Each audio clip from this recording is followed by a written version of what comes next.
Hello, everyone, and welcome back to the Dynasty Wonderland podcast with me, the Mad Chatter Ryan MK. Don't forget at RMK Madness on the social medias, the Twitters, the Grams, and with me, as always, by my side, the one and only, the salary captain, the March Heron, Aaron Stewart. What's up, buddy? Oh, not much, man. Enjoyed having a vacation weekend here. Happy 4th of July weekend, everyone. Yes. Well, I guess it's Monday, but I Happy had belated. today off. Yeah, a happy belated one. That's Right. why I got a America ball cap here. I may or may not have gone and spent $30 just to have this hat to wear on our patriotic debate episode. Hell yeah, there you go. I do not have a hat. I do have a red shirt and a blue and white hat, so it's gonna have to do.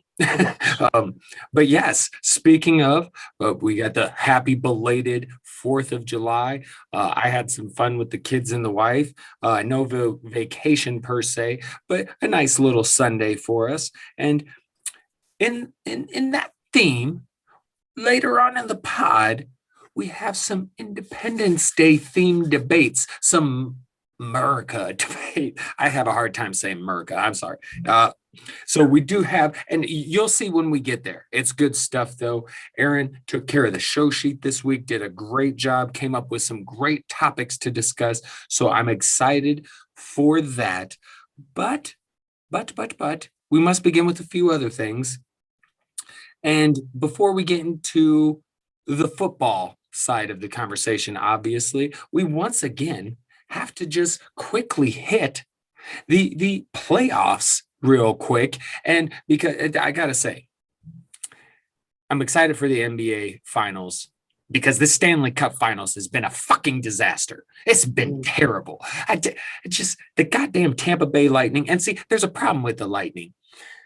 They're way over the salary cap for the playoffs, which in hockey is okay, but it's fucked up because the Lightning this whole year had this badass team, and then they got to bring in their star, Nikita Kucherov, who was injured all year, comes back for the playoffs, makes them a hell of a much better team, and they get to the finals, and everybody figured the Montreal Canadiens, they weren't supposed to be there. It was supposed to be the Knights or the Avalanche. Hey, the Canadiens made it. You figured they were going to put up a fight. Whew. They damn near got swept. But Aaron, tonight they did win game 4. So there will be a game 5. There will be no sweep. It could turn into a gentleman's sweep, as you know, but no sweep of the Canadiens thus far. That's out the book. So NHL playoffs, disappointing Stanley Cup final, but I am very excited for the NBA finals. 2 new teams are going to get a brand new NBA champion on one side. You got the fun Phoenix Suns, and you got Chris Paul, who's been, just waiting to get to this point, right? Just waiting to get here. And then on the other side, you got Giannis, the Greek freak, and I personally like to see him get a ring as well, because who knows how many chances he'll have, unless he leaves Milwaukee at some point, but you got him banged up, so it doesn't look like he's going to be even available game 1. So it's going to be an interesting series, and I can't say, I mean, if Giannis is not going to be close to 100% for most of the series, I don't see how Phoenix doesn't win this, but really, I just hope it's a good series, and I'm up for whoever the fuck wins. To be honest, I'd be down for either team. Absolutely. It's probably the first time in maybe a decade that I'll be watching the NBA finals where I'm not like actively rooting against the team. That's usually because if I don't have a dog in the fight, if I don't have a dog in the fight, I'm rooting for the underdog, or usually what would be the nicer story. But yeah, I watch them like the Phoenix Suns, who have just they've been in the basement of the NBA for well over a decade. And then they finally started to put things together when the rest of the world decided to come to a complete stop. And it's nice to see that carry over, and that wasn't just some, fluke, yeah. Everyone's off the schedule and everything. It's nice to see like this is an up and coming team. and then for Milwaukee as well, that they're a small market team. The NBA Right. it's difficult being a small market team. You have to do everything correct, everything: scouting, drafting, player Hmm. development, and then that may not even be enough. Like, you just hope that the star players you got, that they're not just that they actually want to be there, and not most players don't. Most players, they Right. want to play for the Lakers, Well, the Knicks. Oklahoma City Of had course. Westbrook, Durant, and Harden. Yes, Like, holy shit. And they couldn't keep them. They couldn't keep right. them. So, So yeah. the small market teams are always at a disadvantage. The NBA tried to fix that several years ago, where they allowed, like, when it gets time for rookies going into their first extension, or no, sorry, any free agent can get an additional year and overall more money from the team that they're on. But these players are smart. They Mhm. know if they're good enough, and you've seen it with Durant and LeBron, they're not going and signing a 4 year, 5 year max contract. They're signing a 1 year contract with a second year option, so that they can keep on. If things start to get bad, they're not locking themselves into a bad situation. They Mhm. can leave whenever they want. That's smart on the players. Not going to knock them on that, but Right. backfired on the NBA. But main point on this one: Bucks, Suns, going to be a fun series. I'm like, wow, I'd be okay with either team winning. Mhm. I'm with you though. Phoenix should handle this, mainly because they're just, quite frankly, they're healthy right now. Right. Giannis has got the thing going on with his knee, if I'm not mistaken, and that's just. I know someone mentioned, like, the Suns' entire playoff run. Each team they've gone through has dealt with something, like their opponents dealt with some major injury or something, Mhm. and it's unfortunate, but we can't fault the Suns on that. Like, No. they're taking care of business, Yeah. and I'm rooting for Devin Booker and Chris Paul.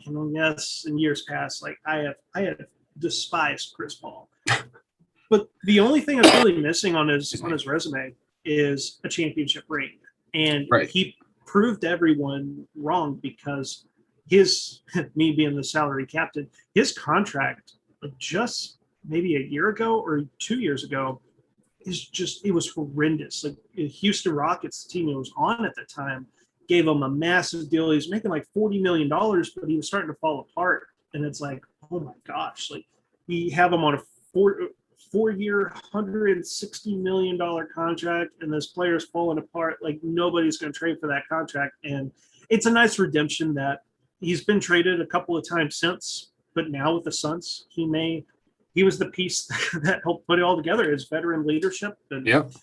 being able to put Booker and Ayton in positions to succeed. He was clearly the missing link. I remember that trade happening and was like, this isn't, what the hell are the Suns doing? Why are they trading for this guy? But I thought it was shows why I'm weird not. too. It shows why I'm not a front office person there. And Right. they clearly they clearly diagnosed their roster correctly. They were just one veteran point guard away. So love it. Hmm. But we'll have a fun series. Milwaukee can go super big with their lineup, and I'd like to Right. see that.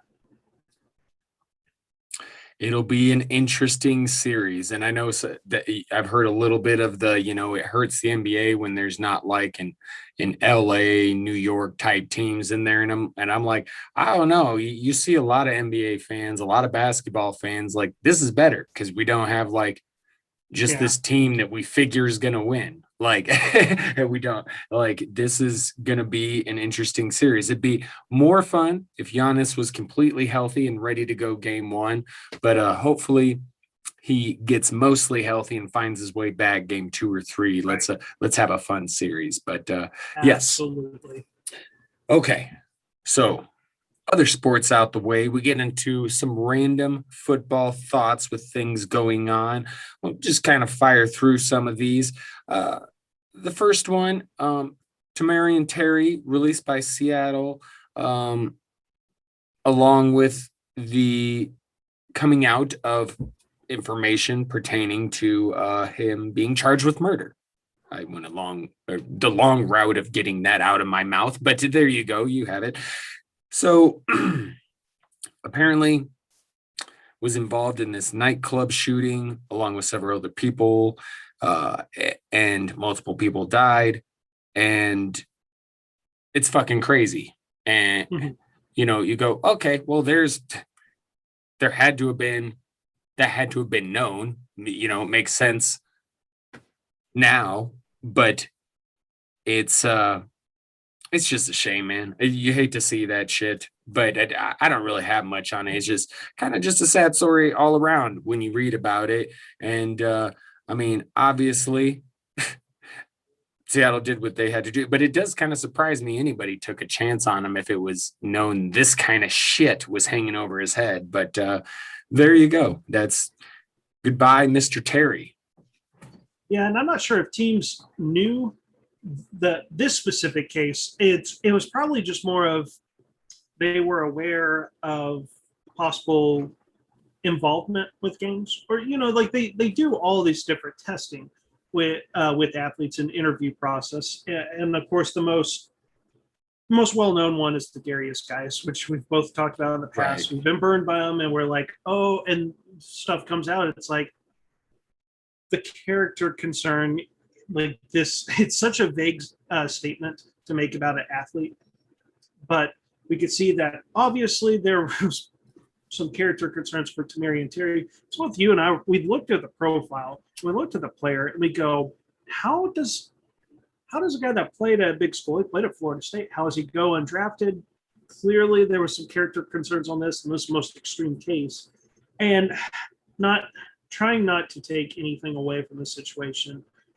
Both of us play a lot of Dynasty football. We always try to work better on our craft. There's a reason that I had them on a watch list on teams, but I wasn't going and using like a 5th round pick or anything. I was kind of watching. I was like, I need to see him make the team. But, part of me is like, I know he's got talent, but he was undrafted at a big school. Something's just not right. I was like, I need to be patient. He was probably my number one target. I was like, okay, if I can get a roster spot, I'll take a flyer on him. And then the same day that news came out, I was like, holy moly. But yeah. You hate it. A guy that you finally get a chance to make money, life-changing money. And sometimes some of these guys can't escape from their past. And, you hear about the success stories and players going, if it wasn't football, I would be on the streets. I'd probably be dead. It's probably one of the sadder cases where a guy just couldn't quite leave that life. Mm-hmm. You hate it. You hate it. I think going forward, there was another undrafted Seattle rookie receiver that you and I both like too. And I remember we had a good back and forth on why those Tamarian Terry and the other guy, Cade Johnson, would be an interesting flyer there. And now that this should help Cade Johnson. He's a very talented receiver, and Terry would have been perfect. He would have been a DK Metcalf guy, but I kind of penciled him in to make the 53-man roster. If he doesn't, open store for a guy like Cade Johnson to make it. And that guy, he can make plays in the return game and has that chance to, be the undrafted guy. You make the rosters the 5th, 6th receiver. You keep getting better. And, if you have patience with him in Dynasty, don't expect anything year 1, but maybe year 2, year 3, starts to work his way up that depth chart. Mm-hmm. Very good point. Very good point. And I'll move on. I don't really have anything else to add to that, but very good point on Cade. And now we go next to Hard Knocks. We're getting another edition of Hard Knocks. This one featuring America's team. That should give you a hint what we got coming later on for Independence Day themed debates. But the Cowboys are going to be on Hard Knocks. And it should be interesting. It should be interesting, especially because they got to do some damage this year. They can't fuck around this year. Dak's coming back. They got to make some noise. They got to get to the playoffs and make some noise. And I believe we'll see a good effort out of their offense. So, but overall, the Cowboys on the Hard Knocks should make for an entertaining show. I agree. Just real quick on that one. I mean, love them or hate them with the Dallas Cowboys. I think everyone has to agree that for Hard Knocks, which all of us, it's our guilty pleasure of enjoying that show. The Cowboys are they're always the perfect team. If they could do Hard Knocks on the Cowboys each year, I don't think anyone would complain because Probably not. yeah, I've had my questions. I live in Texas. I am a Cowboys fan, but it drives me nuts what they do because they are very much they're very much the Lakers of the NFL. You know, it's they they cling to that star and all the stuff they Right. did in the 90s. And quite frankly, in my time of really following the Cowboys, they haven't done diddly squat. Right. So they're starting to lose some fans. I think, if I'm not mistaken, it might have been Kyler Murray, who was born and raised in Texas, had the quote where he's like, no, I'm not a Cowboys fan. They've always sucked. So we are reaching that time now where young NFL players that they love the NFL and they watch the NFL growing up. But you're right. Like when you got to do America's team like that, and they another decade of what they've done since the turn of the century, they won't be America's team much longer. I agree. And continuing on with Dallas, they got some OTA violations along with a few other teams such as San Francisco and Jacksonville. I mean, Jacksonville doesn't necessarily surprise me. You got Urban Meyer in there first year. But what do you got pertaining to these OTA violations? Anything, Aaron? The Jacksonville one made me chuckle a little bit because it's Urban Meyer stepping in. And I don't know if that's just swinging a big dick around and saying that I don't care about NFL rules, you know, like because in college it seems that those coaches, those coaches do whatever they want, and it's just, I don't even know if I got the right. Oh no, that's a different fine that we'll be talking about, but I don't even know what they necessarily did. That's like, is it they? Because I know sometimes they're allowed to practice in pads, sometimes not. I saw it. I was like, of course, like Dallas doesn't surprise me. Maybe San Francisco's those are the kind of violations they're talking about. So I imagine they're just probably getting worked harder than they're supposed to, doing drills and shit they're not supposed to yet. I imagine it's along the lines of that. And yeah, you look at the teams, Jacksonville, Urban Meyer in there, like I said, first year college coach, hot shit. And then you got teams like Dallas, San Francisco. To me, those are teams that are probably feeling some pressure, Yeah. San Francisco's got to make some noise this year again. Dallas needs to make some. So I guess I could see how maybe they could, maybe step over the line a little bit, and they got busted. Right. And probably my last statement on that, I noticed too, with all three of those teams you have, of course, Dallas here in Texas, like it's summertime in Texas. It hasn't been nearly as bad as it typically is. We've had a lot of rain, but it's humid. Jacksonville is hot, miserable, it's humid, and San Francisco on the West Coast, it's hot. I don't really know if it's humid. I've never been to the West Coast. Nah, it's not humid. I noticed all three teams are teams where like practicing and some. It's not like up in the northeast. I know the weather up in this northwest has been atypical. Yeah, it's been ridiculously hot, but I wonder if maybe some of these OTA violations, I really can't find any specific details, but I wonder if it has something to do with like temperature, where maybe those northern teams, it's not nearly as bad, but like if they have like some temperature regulations, so these teams, like they're trying to get practice and stuff to keep up with the competition. I don't know. It's honestly speculation on that one, but like at least two of those three teams, Dallas and Jacksonville, you could probably characterize them as being pretty undisciplined. Like I would be shocked to hear this about like the Patriots and Bill Belichick. When I saw those teams, I was like, oh, of course, Dallas and Jacksonville would do something stupid. San Francisco really can't explain either. Besides, you probably brought a pretty good point there of they're feeling pressure. They got a rookie quarterback, and they Oh, they sacrificed the next 2 years of their first rounds there, so Right. they're putting the whole future there. So be interesting. Yeah. It won't stop them. $10,000 fine or no $100,000 fines. Nah. Nah. Speaking of fines, the Washington football team was fined as well, but this was $10 million after that investigation into the workplace culture, about the issues with Washington under Dan Snyder. So I guess that, I mean, good, but I mean, it feels like more football. Like I sometimes when it comes to the players, teams, everything, just disciplinary action by the NFL. Sometimes just it's weird to me because it's just there's not a lot of consistency to it. Not saying I know what should be the penalty here for this shit, but it's just kind of like, okay, 10 million after the investigation, whatever. Right, Like, right. And Dan Snyder, his net worth is $2.6 billion. right. Like nobody wants to lose $10 million, but what does this really do? Like, does it change anything? Like, if they really wanted to make the change, like the NBA had, this was what, almost a decade ago, the Donald Sterling thing with the Oh yeah. Clippers. Like the NFL, if they really wanted to change this thing, because honestly, a lot of just shady stuff was happening under the watch of Dan Snyder.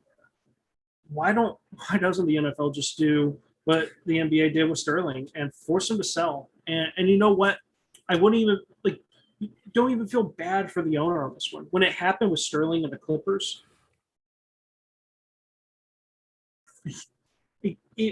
Sterling came out as a thief. He Mhm.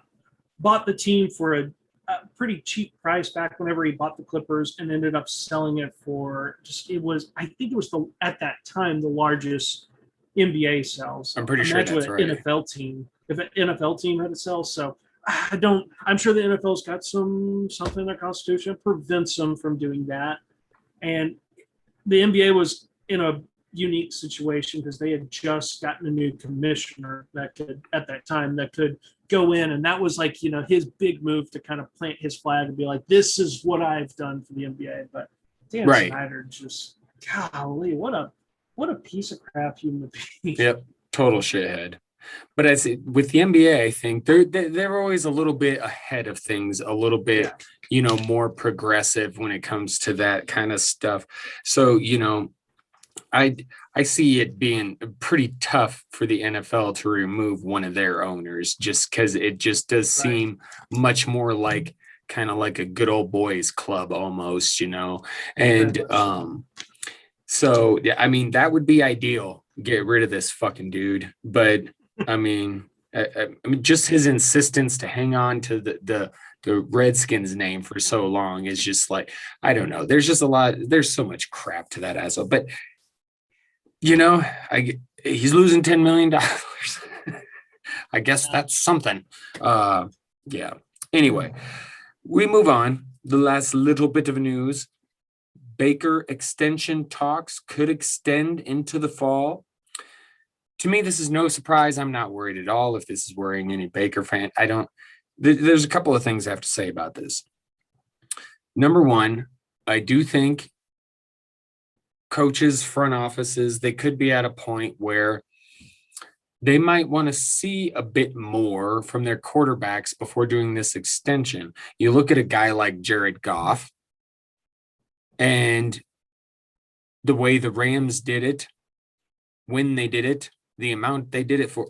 And, that was part of their whole deal with Detroit was they had to give up something essentially to get them to take Goff, and that contract.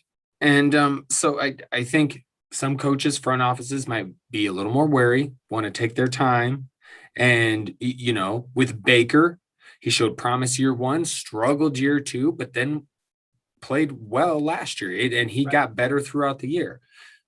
So they might want to say, okay, let's see a little more. But I also think this could be also Baker or completely Baker and his agent, because you got to think, who else was in that class? You got Lamar Jackson, you got Josh Allen. They're all going to get new contracts. Now, I believe, and now I've heard this on, I think Pro Football Talk was where I heard Florio and people talking about it, but there's a good chance Lamar Jackson is going to get his done for. He has no agent, right? He's representing himself. There's a good chance they're going to get this worked out. And then you'll see Baker and Josh Allen come. So what I think is a large part of this is just Baker, along with Josh Allen, is like, that's fine. I'll wait, because I'd rather have Lamar sign his shit first anyway. So I think that's could be a big part of it as well. But that's where I come in on this. So it doesn't bother me at all. And we spoke a little bit about our boy, Chris, the EDG. We spoke about him off pod before we started recording. And, I'm going to come at him a little bit next time he comes on. We're going to have him on probably next month. And I'm going to come at him with my Baker shit. I felt like, I let him come at me a little bit last time with my Baker stuff. I'm going to come back at him this time. So I'm really high on Baker going into this 2021 season. So I think he's going to get his extension. I think he's going to be fine. I think he's going to have a great year, and I'm excited for him and the Browns. So that's what I got. Absolutely. And you hit the most important thing with the Baker Mayfield contract, is that it's not as very little to do with the Browns and Baker Mayfield. It has everything to do with those two other quarterbacks that are waiting for extensions in Lamar Jackson, Josh Allen. And this is a game of, I guarantee that want to get that extension done. If they could get the extension done right now, they would, because it would benefit them. But Baker's camp knows that they need to let Lamar Jackson, Josh Allen. My guess would be Josh Allen probably signs his first. He was the one that had the most recent big season, and his team was so close to being a Super Bowl contender. Right. And once the dominoes fall, Baker Mayfield's camp knows that the other two quarterbacks, Allen and Jackson, they're more likely to reset the quarterback market. Right? And I say that each year the quarterback market gets reset. It's always a new deal. I guess the only one that didn't really reset, Patrick Mahomes, is an exception because nobody's getting that type of contract. Yeah. Right? Or I guess if someone does, Josh Allen has been on record as saying that he would like to sign a team-friendly deal. A team-friendly deal is exactly what Patrick Mahomes' massive $450 million contract is. So going forward, people are watching this. Browns fans love Baker Mayfield. I love Baker Mayfield. I think he is one of those quarterbacks that is better in real life in NFL football, and a much better option in a league format like Scott Fishbowl than like regular fantasy football. But Baker Mayfield and his camp, they're the ones that are telling the Browns, yeah, we'll wait. We'll go into the fall. Not a problem. Because they want one of those other two guys to reset the market. So it'll be interesting. I wonder what negotiations the Browns do, because I doubt the Browns are just like, yeah, we'll wait. Right. It's quite interesting. At the end of the day, all three guys are going to sign extensions. They're going to be happy. Oh yeah. And whoever gets the extension done earlier is going to be the team that wins.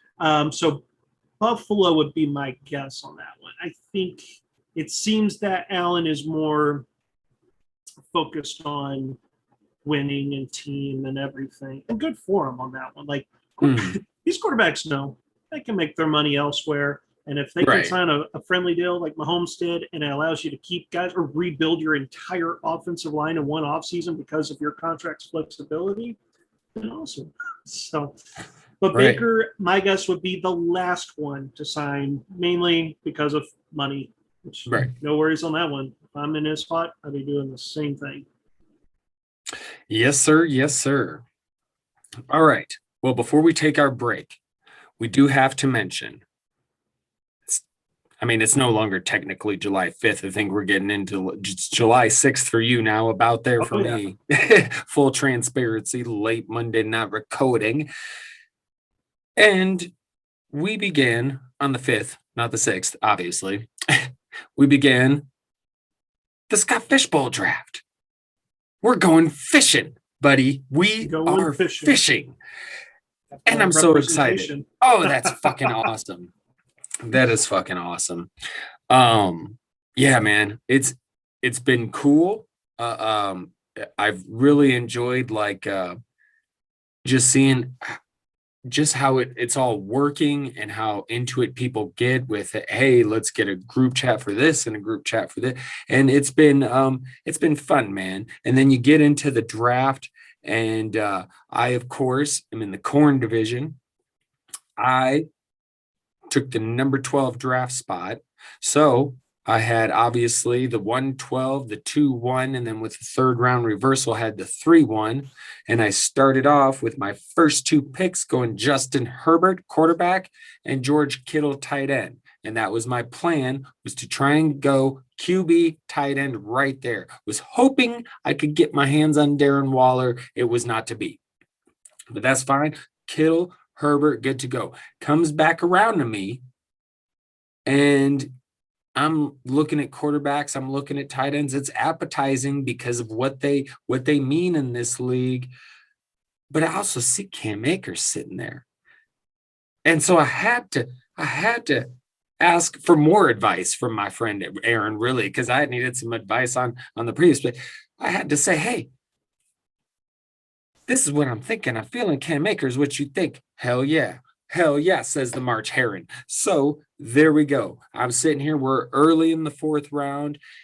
I'm obviously going to be at 412. So I'm sitting, waiting about 5 or 6 more picks, get there tomorrow. But my first 3 picks, I'm pretty fucking happy with what I got. Herbert, Kittle, Akers. I feel good thus far. What about you, Mr. Aaron? All right, so I am in the good old Queen division. For me, Queen, you can never top that band. What they were able to do, and just the fact that their music, we are now in the 20. Let's see, what we call this, the 20s. It's weird saying that because we think of the 1920s, but we're in the 20s, in the 21st century. That's how we'll say it. And anytime a sporting team wins a championship, what do they play? We are the champions. Queen just are the champions. My friends. So it's an awesome division. Shout out to our group chat here on Twitter. Queen Division has been awesome. It's a lot of fun, a lot of funny stuff there. And I'm actually sitting there. I'm pulled up the draft board. What's been killing me is the pick before me has been on the clock now for a while. And I know I'm not going to get to pick tonight, but I've just been sitting there and I've been just refresh. I've been waiting for it. So we have made it all the way to the fourth round. We hit the ground running, got through the first round really quick. Second, third round pretty quick as well. We've kind of slowed down as we got in the fourth round, but I mean, we were almost in the third round, and I look at some of the other divisions in the conference were still like middle of the first round. I'm like, oh my gosh, I would just I don't know if I'd be able to handle it, but I have the 9th pick. In the first round, I ended up going Russell Wilson, and what just killed me is I remember the first 6 picks were pretty straightforward. There was actually 4 quarterbacks, McCaffrey and Kelsey, and so there were 2 picks that I was like, I would love to have them at the 109. One being my boy Darren Waller, that I have called a Scott Fishbowl cheat code. When we started doing some of our early mock drafts with the Roto Underworld game, and he went 107. And then the other one was Kyler Murray, because I was like, holy moly, if Dak Prescott was one of the 4 quarterbacks that went, Kyler Murray was falling. I was like, I would love to get Kyler Murray. He went 108. I was like, oh, man. So my first big decision at 109 was between Russell Wilson and Dalvin Cook. I was like, oh, man, Dalvin Cook's good. I'm a little worried. You and I, on an episode a couple of months ago, I talked about these running backs that have like back-to-back stud fantasy seasons, top 5. Like it's not pretty. It is hard to be a running back that's that productive. And Aaron Jones and Dalvin Cook, those are two guys back-to-back top 5 seasons. And some of the things you look at in the past, Todd Gurley, Le'Veon Bell, David Johnson, these guys, once they have like having back-to-back great seasons, it's almost impossible for him to do a third season of that. Like it's so much wear and tear on a running back. And Dalvin Cook's already dealing with injuries. So that was kind of it for me. I was like, I'm going to go Russell Wilson because he's a quarterback. He's got just enough mobility, mainly for the first downs. I was like, I like that. Kind of a safe pick. Came back around the second round, and I opted to go running back with Ezekiel Elliott. But actually, the pick right before me was what I really, really wanted because you talked about tight ends.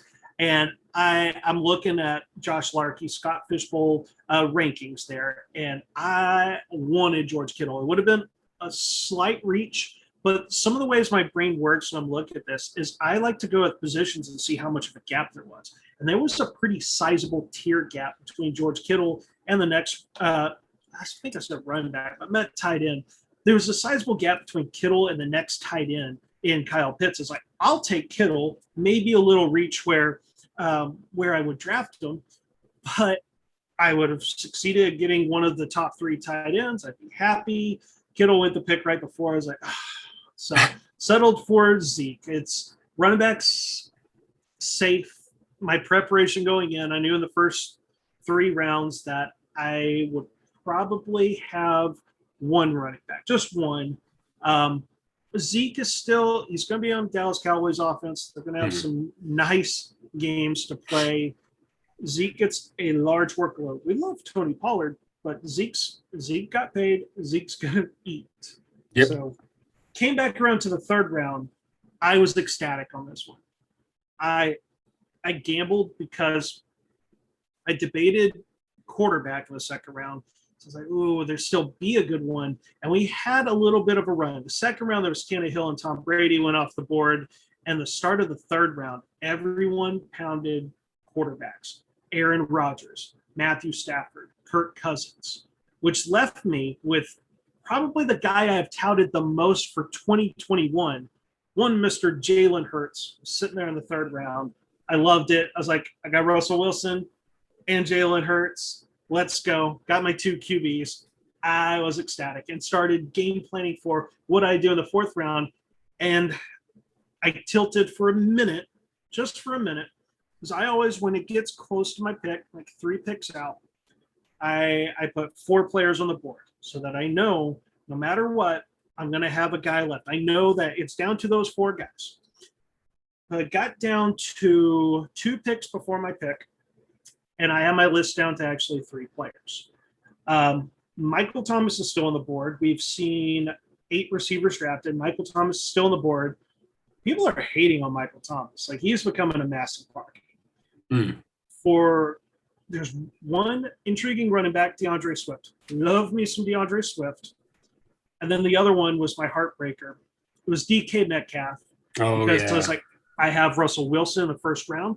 And I thought, in trying to kind of predict what may happen, I was like, Michael Thomas is on the board. They're like, he's going to go. Like, he's going to go before Metcalf. So I was like, I think I was really preparing myself for 2 picks. DK Metcalf so I could get my stack. DeAndre Swift because there's a big old gap between him and the next running back. So I was like, it's got to be one of those 2 guys. Michael Thomas is going to be one of these next 2 picks. And then 2 picks before my pick, DK Metcalf got drafted. And the next pick I've been waiting for hours, which has just been agony because I've been like, I was 2 picks away from an awesome QB wide receiver stack in Scott Fishbowl. Somewhere out there, Josh Larkey, who's actually going to be our next guest on the show. Yes, sir. He's just out there shaking his head in disappointment. And probably the EDG shaking his head in disappointment that I couldn't get the stack there. But the positives, for me to get Jalen Hurts in the third round, we want upside in Scott Fishbowl. I have planted my flag back in February, Jalen Hurts to be the QB1. So in the biggest, most important fantasy football league of the year, ride or die. If There I'm you right, go. I get to, it probably puts me in the playoffs. If I'm wrong, then I'll end up sucking in Scott Fishbowl, which I'm fully expecting to be sucking in Scott Fishbowl. Right. I know he was one of the QBs there, I think, that was available that I liked, but yeah, win Akers. So hey, I think we're both fairly happy with what you're at. You might feel better after you finally get to make your pick tomorrow. Oh, it's been eating at me. I'm like, pick Right. already. Wake up, Leah Hooper, who is a fan. I don't. She probably doesn't listen to the show, but Leah, I'm calling you out. Make your pick so I can pick already. All right. With that said, it's good to be fishing. That's all I'm going to say. Good to be fishing. First year in for both of us. We're having fun. You'll be having more fun tomorrow after we pick. I'll go bring it in. Come on, Leia. All right. We're going to get into a quick break, and then we bring it back for some Independence Day or patriotic debates.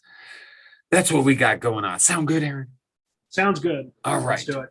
We'll be back.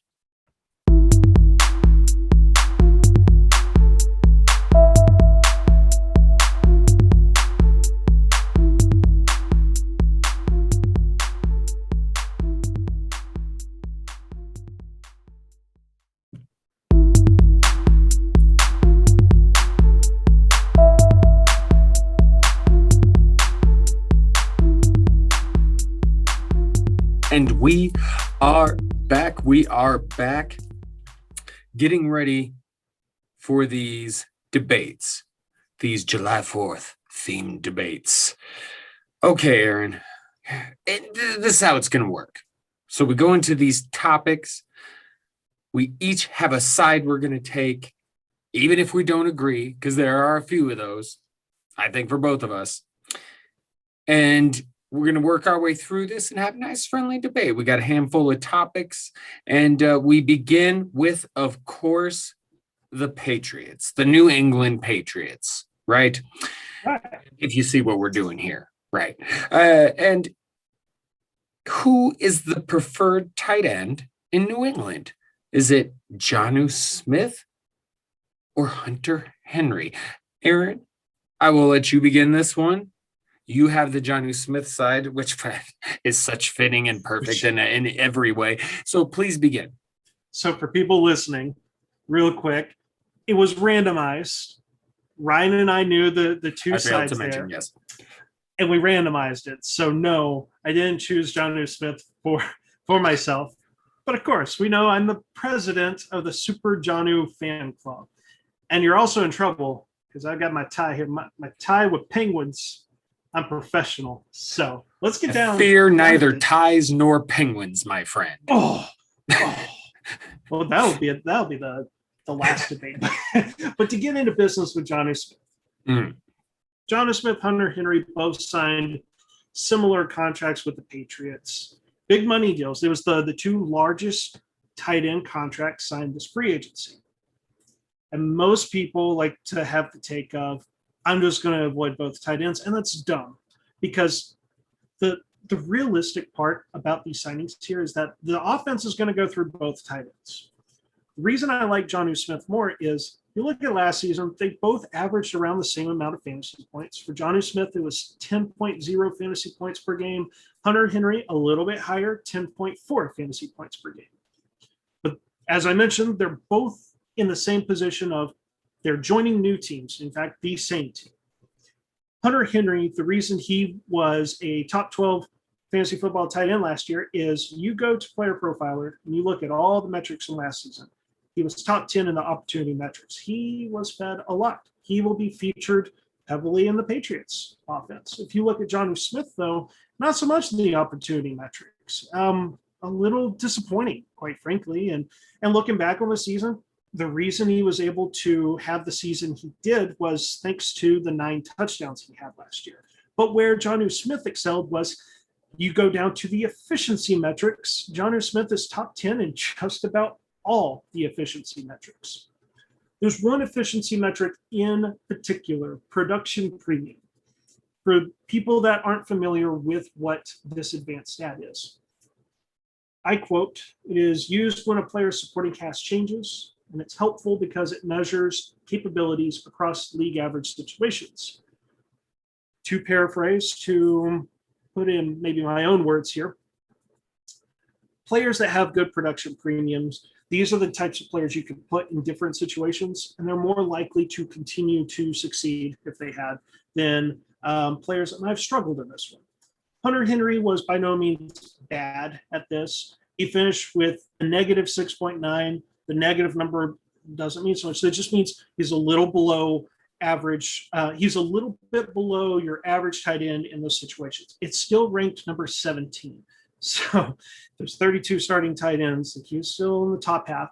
Jonnu Smith had a plus 7.2 production premium. That was number 8. Now, both these tight ends, they're going to have volume in this offense.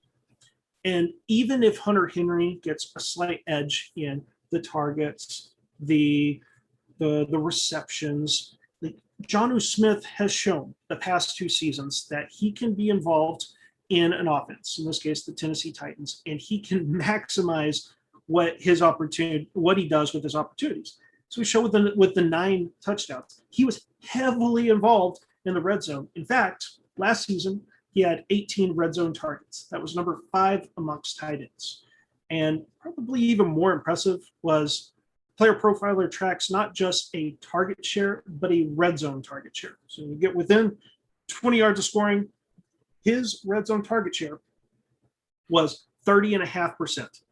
Over 30% is ridiculous. For wide receivers, Devontae Adams had a 42% red zone target share, and that was just way ahead of everyone else. But back to tight ends, there's only 2 tight ends in the entire NFL that had a higher red zone target share and most importantly, more targets. Because sometimes you get a tight end that has 1 target. It happens to be in the red zone, so he has a 100% red zone target share, something crazy like that.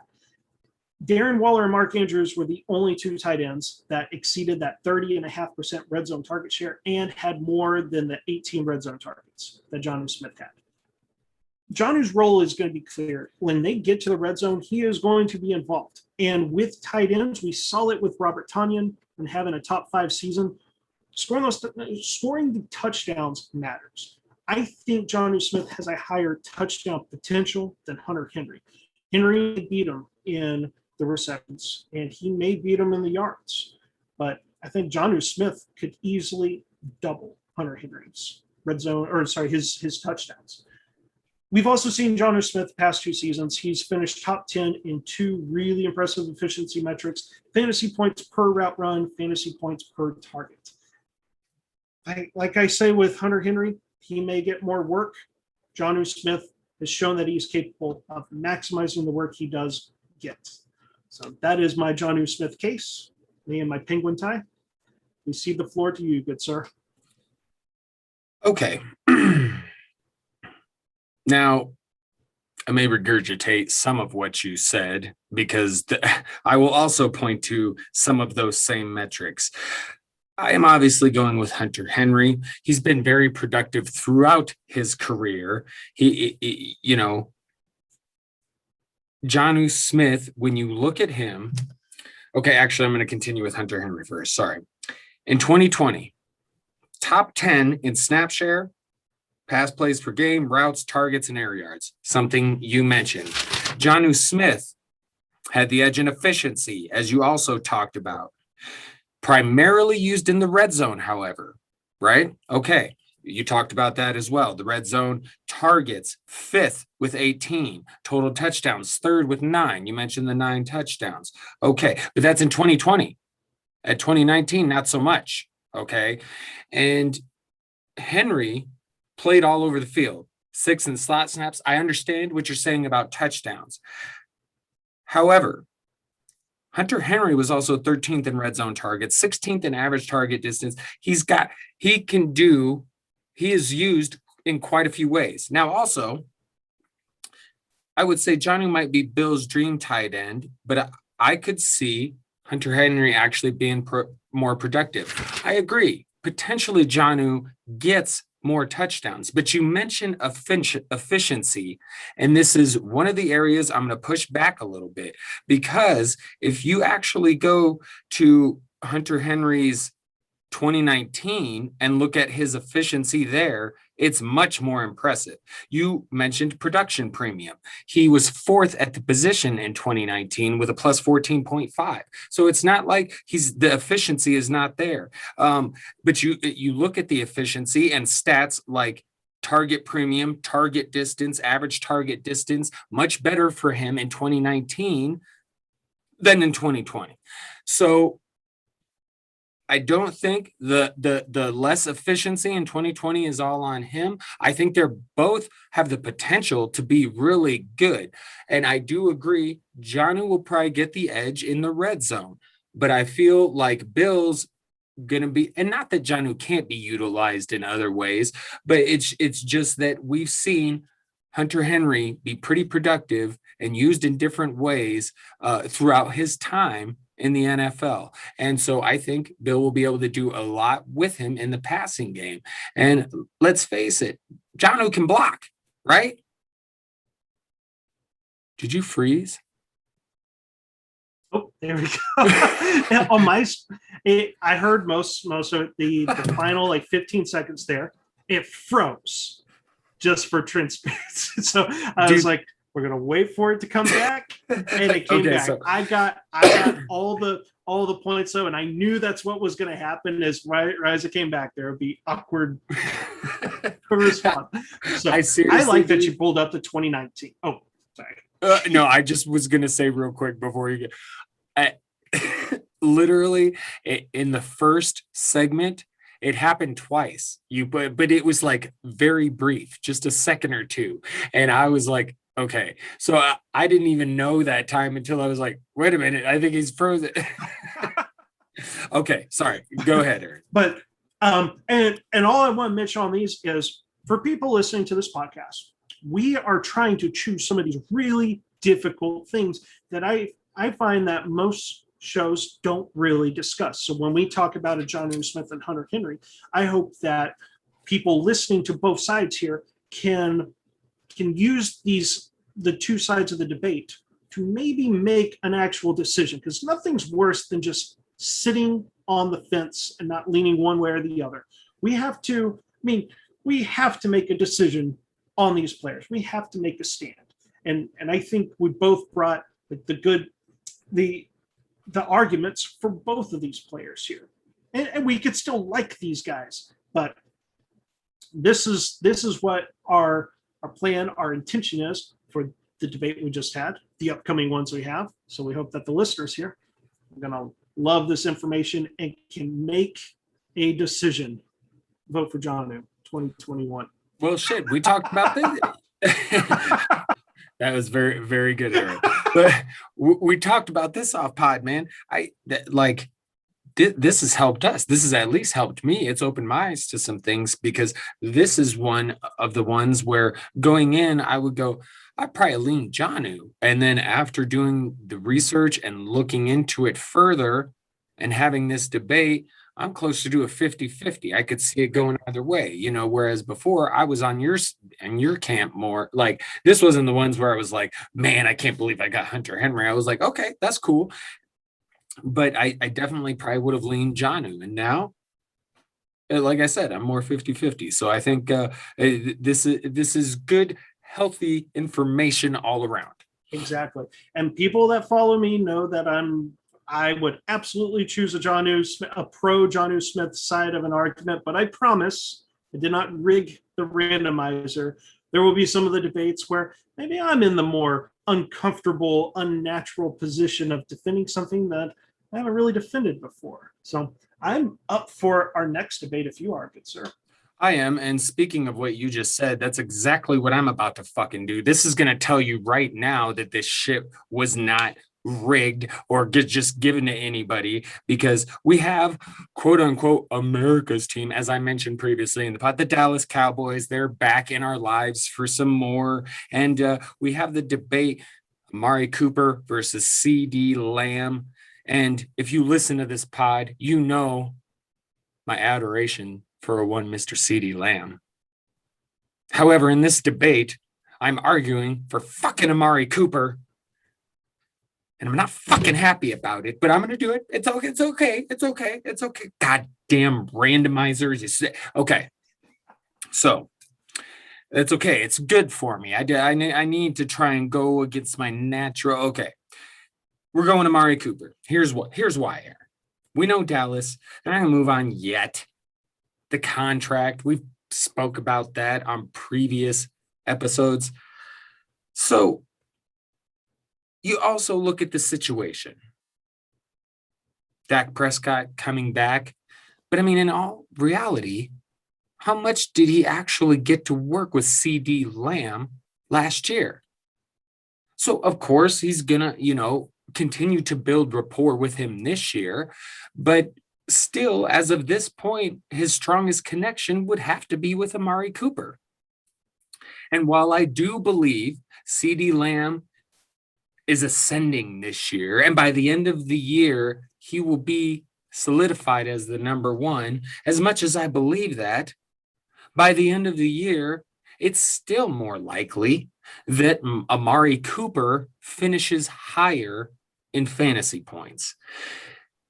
Because as CD Lamb ascends, something I hadn't even thought about, the attention defensively could then certainly shift more towards him, which could really fucking open things up for Cooper. So I do feel like this is a situation where they were pretty close in their finish last year. It's probably going to be the same this year.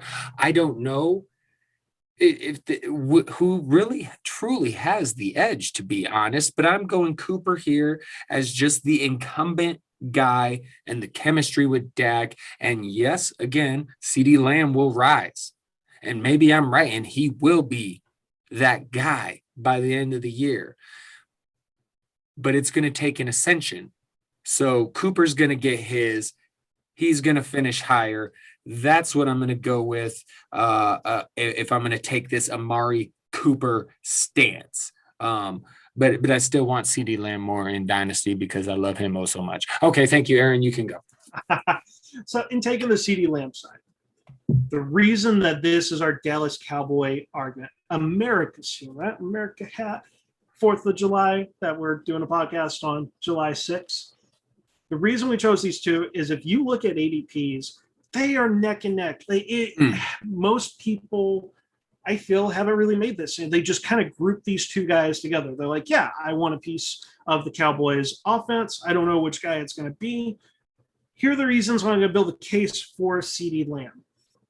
They're at the start of the season, before the devastating broken ankle for Dak Prescott, Cooper was targeted a ridiculous amount. His target share, there is no debating and no questioning that his target share was so much more than CD Lamb's. Lamb was also a rookie, still getting kind of growing into his role and having to work his way up the depth chart. There was still even Michael Gallup that was in the way.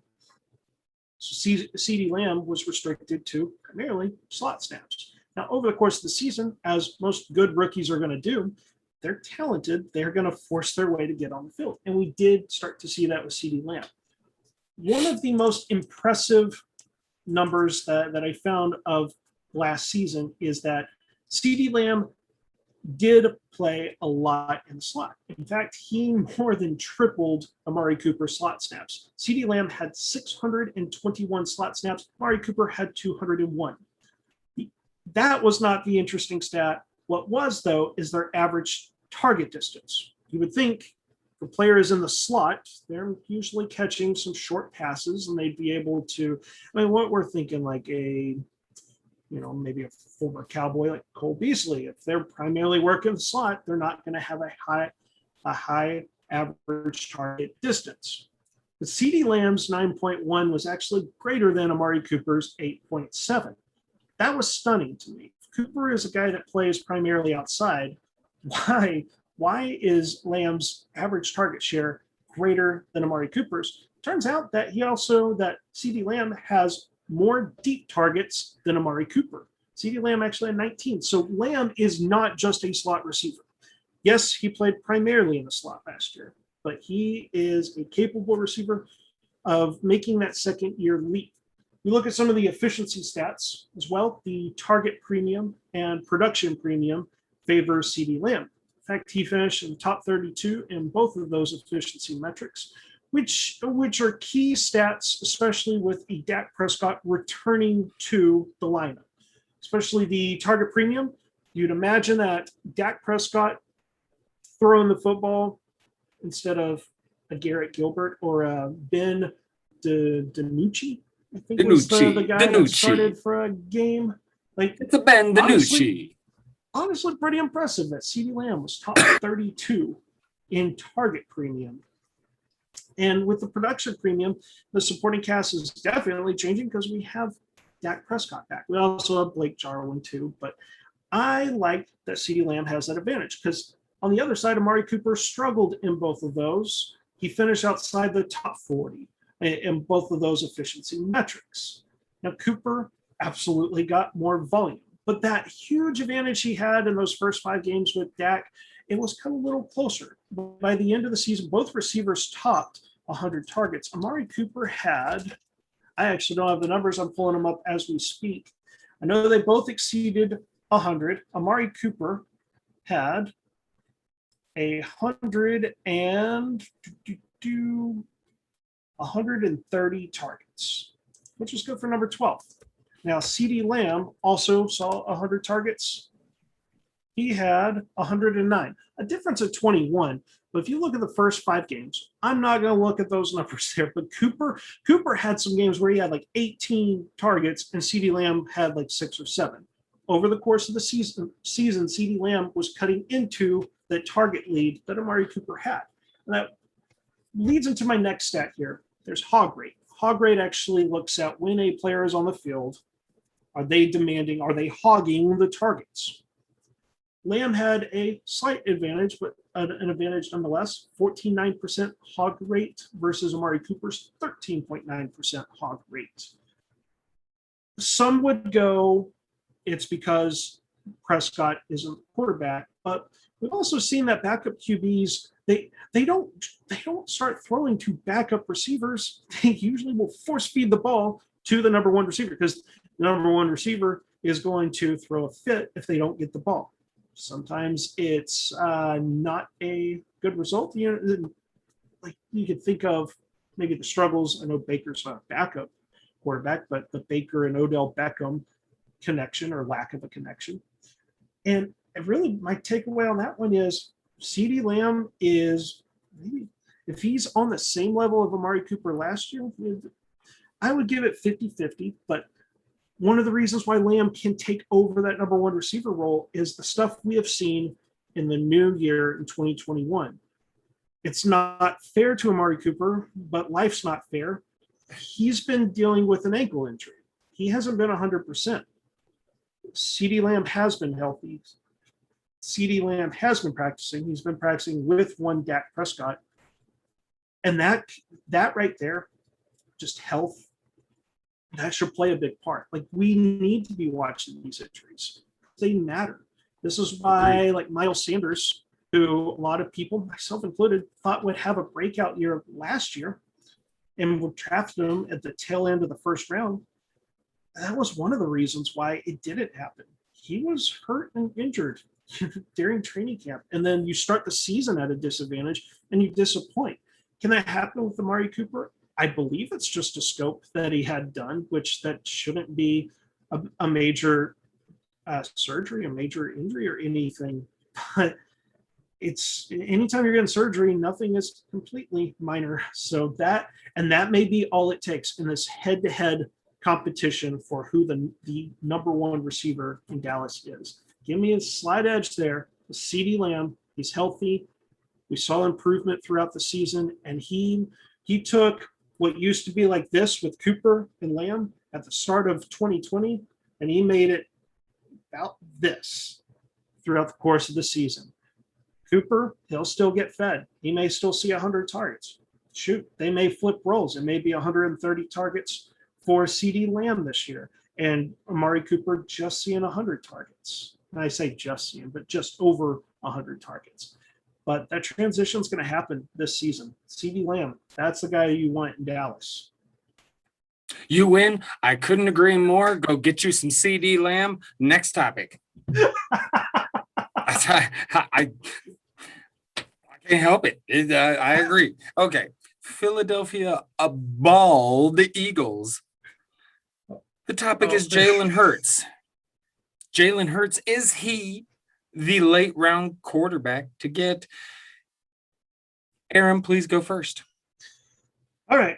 I am taking the stance that Jalen Hurts is the late round quarterback. I may even say, I don't know, I've said it here on the podcast. I wrote an article back in February. When I say the late round quarterback, we're talking like what Josh Allen was this past season in 2020 and Lamar Jackson in 2019.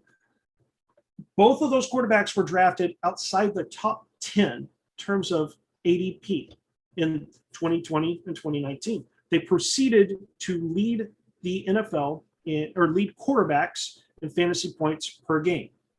Hurts has that same upside to do that in 2021. I don't believe any other late round quarterbacks have that potential. Here's why.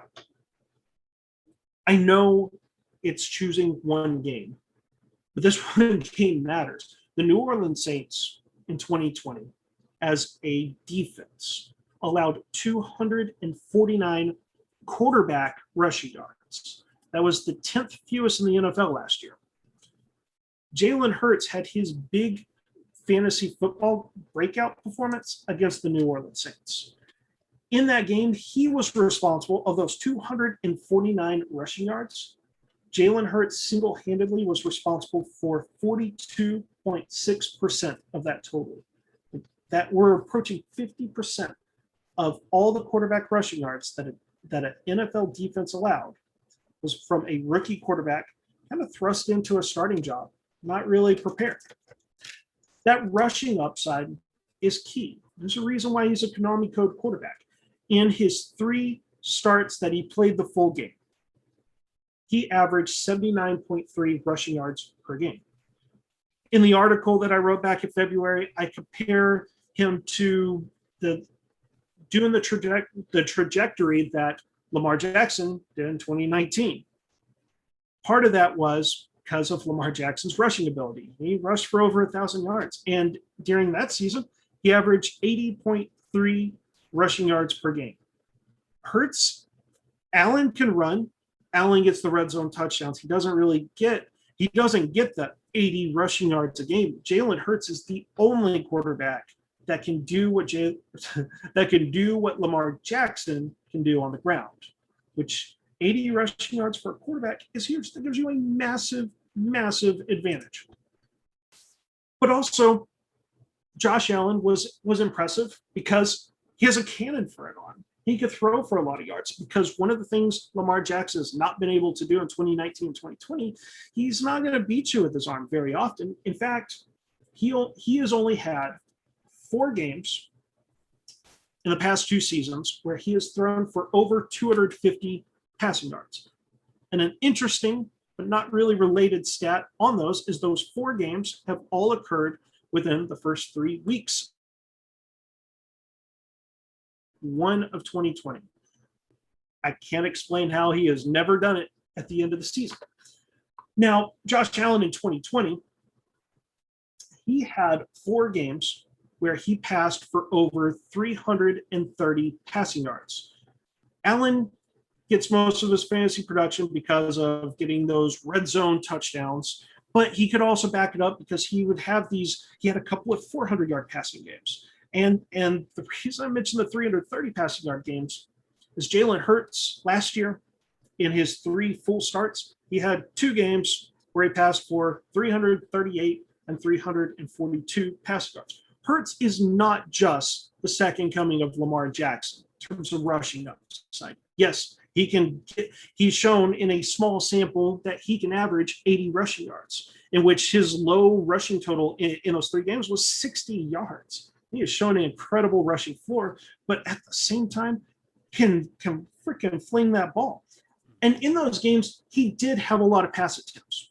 He did have 44 and 39 pass attempts in the 2 games where he threw for over 330 yards. However, the completion percentage did not top 55% in either one of those games.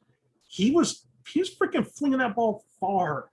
So a dual threat quarterback that can kill teams with his legs, but then also maybe throw that 50-yard touchdown bomb that can get you a ton of fantasy points as well.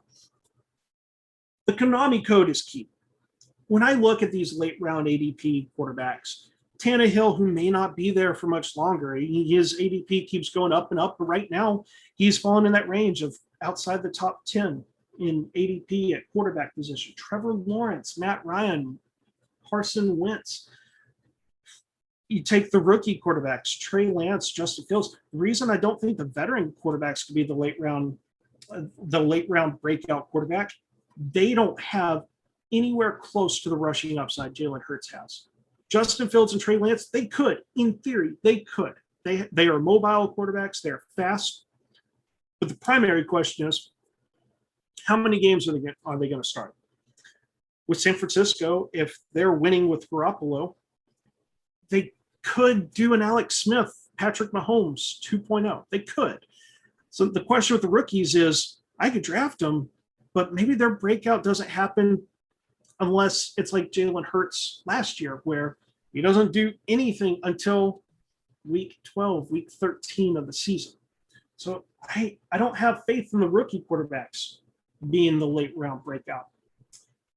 Going on, one other fun rushing stat between Jalen Hurts and the other two breakouts, 2 previous years in Lamar Jackson, Josh Allen, is I took their rushing attempts and I calculated how many of their rushing attempts went for a first down. Because keep things with Scott Fishbowl, we like rushing first downs. In 2020, Lamar Jackson saw 35.2% of his rushing attempts go for a first down. Josh Allen saw 37.3% of his rushing attempts go for a first down. And Jalen Hurts went for 47.2% of his rushing attempts go for a first down. He's definitely a scrambler. I feel like that could even translate to the red zone as well. Like if they are clearly relying on him to get those all-important first downs, we only have a small sample size. You compare red zone rushing attempts, it's the other two guys that got him beat. But those rush attempts for first downs can translate to those red zone scoring touchdowns. Hurts has the best of Josh Allen, where he has the arm to get those 300-plus passing yard games and get the red zone carries for touchdowns. And he's got the best of Lamar Jackson, where he can actually rush for 60, 70, even 80 rushing yards. Jalen Hurts is taking those two guys, combining them, and out comes Jalen Hurts, 2021, number one quarterback, the late round quarterback breakout. Okay. I am going to argue against that. And I'm going to come at you probably way different than you think I'm going to. So Jalen Hurts is not the late round quarterback. Why? Because he's no longer late round, in my opinion. His ADP has risen and it continues to rise. He is now, on average, the 10th quarterback taken. And it's probably going to continue to rise. And I imagine if I were to look at the data, and I used to have an account with, what's the account? What's the one that Player Profiler uses? FPC? Am I getting that right? I had an account with them last year, so I really loved having that data. I'm not re-signed up for this year yet, so I need to get that done. But from the ADP data I've seen, he's going 6th, 7th round. Okay, so to me, I can't consider him a huge value. Now, I don't disagree with anything you said. I love me some fucking Jalen Hurts. Let's go. I'm going to hurt if Jalen Hurts is not great. Okay. I really am. I love this motherfucker too. In the Scott Fishbowl mock draft that we did, that was my first quarterback taken. I love me some Jalen Hurts. Now, that said, again, I think he's losing that value that he once had, which is fine. I'll still take him, but I do think he's going to continue to climb up the boards a little bit. Probably started, like I said, they didn't draft a quarterback, you know, had to have started around then. And people realize, like, okay, this guy's going to get a chance at least. Yeah. And he's going to do great. So I'm all in on Jalen Hurts, but I do believe that his value makes it as such that he is disqualified from this conversation. So I bring to you two rookies, as a matter of fact, because you mentioned some rookies, you just don't trust them. You just don't have the faith. But I object again. Mac Jones, Mr. Aaron, we had a little bit of a debate about quarterbacks last week, right? And I'm coming around on your thought that really Mac Jones could be starting before Lance and Fields. Okay. It's already been said there's going to be a quarterback competition. Plenty of scouts and NFL people in the know believed this Mac Jones to be the most pro-ready quarterback at the moment. There's talk of sneaky scrambling ability, which would make sense. I mean, he does have solid burst and agility scores. I mean, that indicates it's possible. I mean, I'm with you with the mobility factor and the rushing, because not only you're talking about rushing yards, but you're talking about the ability to extend plays, something that even Aaron Rodgers, Russell Wilson. So this is great to have. And even if he at least has some of that Russell Wilson to get out of the pocket and that's great. And because you notice with those kinds of players, that burst, that agility score, that shit's up there. Okay. Now, I think there's a very good chance he could even start week 1, because I do believe Mr. Bill Belichick is going to want his very best option out there come week 4 when he plays Tom Brady. And that just might be Mac Jones. It just might be. So that's one. The other one would be the other rookie, Zach Wilson, that I don't believe you mentioned, because he will be starting. He also has a bit of agility and some mobility, and we'll see what the kid can do. But I'm willing to take a chance because he does have some weapons. They're a little iffy at running back, but it might be interesting to see. There's a lot of people in this dude. He's the number 2 pick. When it comes to Trevor Lawrence, we don't know. He's been kind of hurt. Fucking Urban Meyer. I'm just going to say that. Just Urban Meyer. I'm looking at Lance and Fields like, yeah, maybe it's I already feel like it could be a minute before Fields starts, and you might be right about Lance. It might take him a little bit longer to get in there. And Wilson's going to be starting from the beginning. And so I look at those two guys as ones you can grab that I think can be very productive this year. And, maybe they don't crack QB1, but I do think these are some late round quarterbacks you can target that will have success this year. Who knows? I mean, Justin Herbert last year was the 9th quarterback overall at the end of the year. I mean, he was a rookie, and everybody was like, Tua and Joe Burrow and Herbert, 9th quarterback in fantasy in 2020. So, that's very possible that Wilson, Jones, one of these guys ends up 9th overall quarterback in fantasy in 2021. It's very fucking possible. So that's what I'm saying. If I'm looking at late round quarterback for value, I might be looking at one of those two guys. But that's not to take away from all the wonderful things you said about Mr. Jalen Hurts, because I am a fan as well. I think that is, I want to applaud your debate there, because you hit the major argument there. And it is the one that I do worry about Jalen Hurts is, yeah, he was my late round guy, but you're right. If that ADP does continue to rise, it would disqualify him. So I like some of the options you brought there. And the Justin Thank you. Herbert comparison to last year is a wonderful one because the two rookie QBs you brought up were not the two I was expecting and maybe even preparing for.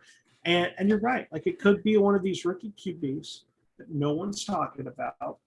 And both those guys, Zach Wilson definitely will be a week one starter, and Matt Jones will be week one starter as well. So that is some excellent points you brought up there. Thank you, sir. All right, we move on to the next debate topic, and that is, of course, the Washington football team. And with this one, we're going with who is more likely to fail at their, because both Antonio Gibson and Terry Mack, T-Mac, as I like to call him, Terry McLaurin, they are both going 12th at their individual positions.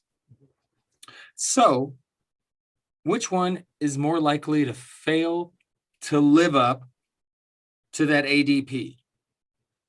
And I'm arguing Gibson is more likely to fail. Now, this was tough because I initially walked into this going, I think it's T-Mac. I hate to say it. I really do think it's T-Mac.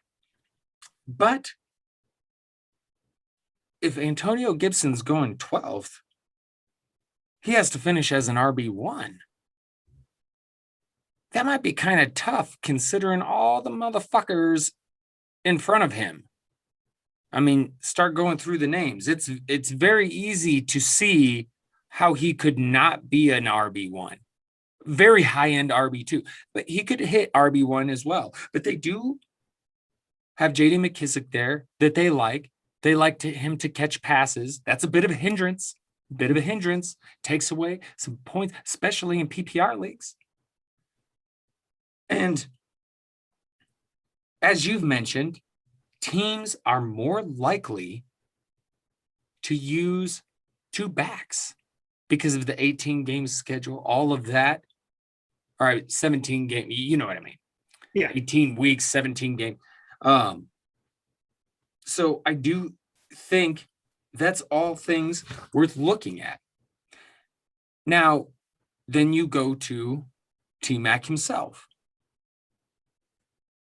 I mean, he can build upon his wide receiver 2 finish from 2020, in which, by the way, he was first at wide receiver in snap share and route percentage. Now, you bring in Fitzmagic, the fucking gunslinger. Fuck yeah. And at least while he's starting, he's going to sling it all over the place. He's going to love him some fucking Terry McLaurin, right? And even if T-Mac comes close to that, because I understand they've added Curtis Samuel, Diami Brown. You look, that snap share, route percentage, sure, might take a slight dip, but he should still be really high. And with Fitzmagic in there throwing him the ball, and once Fitzmagic is gone, I do believe at some point they're going to give Taylor Heineke a chance. And this is a guy I got to see a bit of when he was in Minnesota with the Vikings, and I actually kind of like this kid. Everybody was like surprised when they saw what he did last year and at the end of the season. So I'm like, I'm not that surprised. He's actually not that bad of a quarterback. So I'm actually interested to see when he comes in. I don't think he'll be terrible at the worst. And he might even be a little Fitzmagic-ish at best. So I do believe T-Mac in the end is going to hit that wide receiver 1 status where, you know, as you look at, again, you look at Antonio Gibson, he's got to hit that running back 1 status. Christian McCaffrey, Dalvin Cook, Derrick Henry, Alvin Kamara, Jonathan Taylor, Nick Chubb, Saquon, Aaron Jones, Zeke, Austin Eckler, Cam Akers, Joe Mixon, Josh Jake, J.K. Dobbins, DeAndre Swift, Clyde Edwards-Helaire, Miles Sanders, Chris Carson. Listen to all these fucking names. Yeah, I mean, it's this could be crazy this year as far as those, you know, those top 12 guys. So I think we'll see how it goes. But I feel as though T Mac is much more likely to live up to that ADP. What say you, Mr. Salary Captain? So I have the Terry McLaurin side, and for listeners, just to make sure, the argument is that Terry McLaurin is more likely to bust at his ADP of being in the top 12 wide receivers than Antonio Gibson is at his position as a top 12 running back. Here are my reasons why my argument is going to be an anti-Terry McLaurin. Number one thing is one that everyone knows, but the wide receiver competition on the depth chart has changed drastically. Besides Terry McLaurin, last season there were 4 receivers that all played over 300 snaps. And so Terry McLaurin obviously led the receivers in snaps, and then it was followed by these 4 players: Cam Sims, Steven Sims, Isaiah Wright, Dontrell Inman. Of those 4, Dontrell Inman's already off the team. Isaiah Wright and Steven Sims are competing for a roster spot, and if they get a roster spot, it might be the 5th or even 6th wide receiver spot. Cam Sims was a guy that showed a little bit of something. He showed that he can at least be a rotational piece, but probably at best is like a wide receiver 4 on an NFL team. Or maybe he could be a wide receiver 3 and start and be utilized with blocking. The point is, Terry McLaurin played with nobody that threatened him for targets. And it's true. Terry McLaurin finished with 134 targets. But the offseason brought some changes. Washington knew that they could not go and march those receivers out there, excluding Terry McLaurin. And their solution was they went and signed Curtis Samuel to a 3-year, I want to say $37 million contract. That's decent money. They also drafted Dyami Brown in the 3rd round of the 2021 draft. That is day 2 draft capital. You're going to see Dyami Brown get involved in the offense. And they even brought in a veteran slot receiver in Adam Humphries, and he was injured last year with the Tennessee Titans. I know that this is a guy that has shown he can play. He can play in the NFL. And Adam Humphries, compared to the other 4 receivers listed before that played alongside Terry McLaurin, you're taking Humphries over all those guys. Maybe Cam Sims showed that he was an NFL receiver. But needless to say, McLaurin got 134 targets. He wasn't really competing with anyone. Now, yes, there were some guys in the backfield, primarily J.D. McKissick, who saw a ridiculous 110 targets.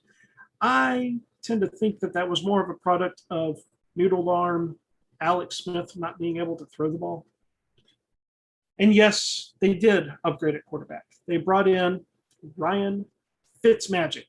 Fitzmagic? Or is it Fitztragic? The stats on Ryan Fitzpatrick are all over the place. Take 2020, for example. He had a 56.5% completion percentage on deep balls. That was good for number 2 in the NFL. He also had a 60% pressure completion percentage. That led the NFL. Holy moly, it's Fitzmagic. But then he also had a 71%, number 29, clean pocket completion percentage. What? How is a guy that's throwing deep and throwing when he's under pressure able to succeed there, but he apparently can't when he's got a clean pocket? It is funny. We don't know how good Fitzmagic actually is. In 2019, which was the season with the Dolphins before Tua, Fitzmagic basically started all the games. I want to say it was 13 starts, played 15 games, but 13 starts. Like, we have a good sample size there. That deep ball percentage that was 56.5%, number 2. In 2019, that was 37.9%, number 15, right in the middle of the pack. So he's going to throw it deep and respectable. That pressure completion percentage dropped to 37.4%, number 13. So still right around the middle. But what we saw last year was Ryan Fitzmagic at his best. And There's a reason Ryan Fitzpatrick has jumped from team to team and usually plays two, maybe rarely 3 seasons at the same team.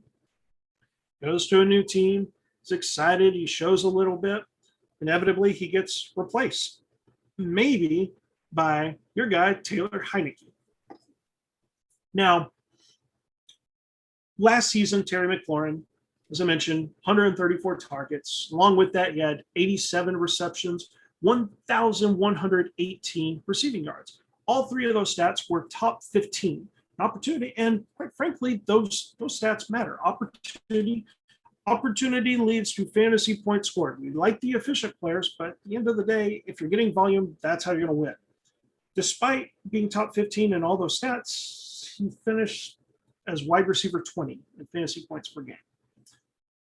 Big part of that was the 4 touchdowns that he had last year. 4 touchdowns, way below. That's what held him back. In fact, in the red zone, he saw 13 red zone targets, came down with 6 receptions. Some people would go, we're playing with Dwayne Haskins for what, a couple of games before they realized this guy ain't shit.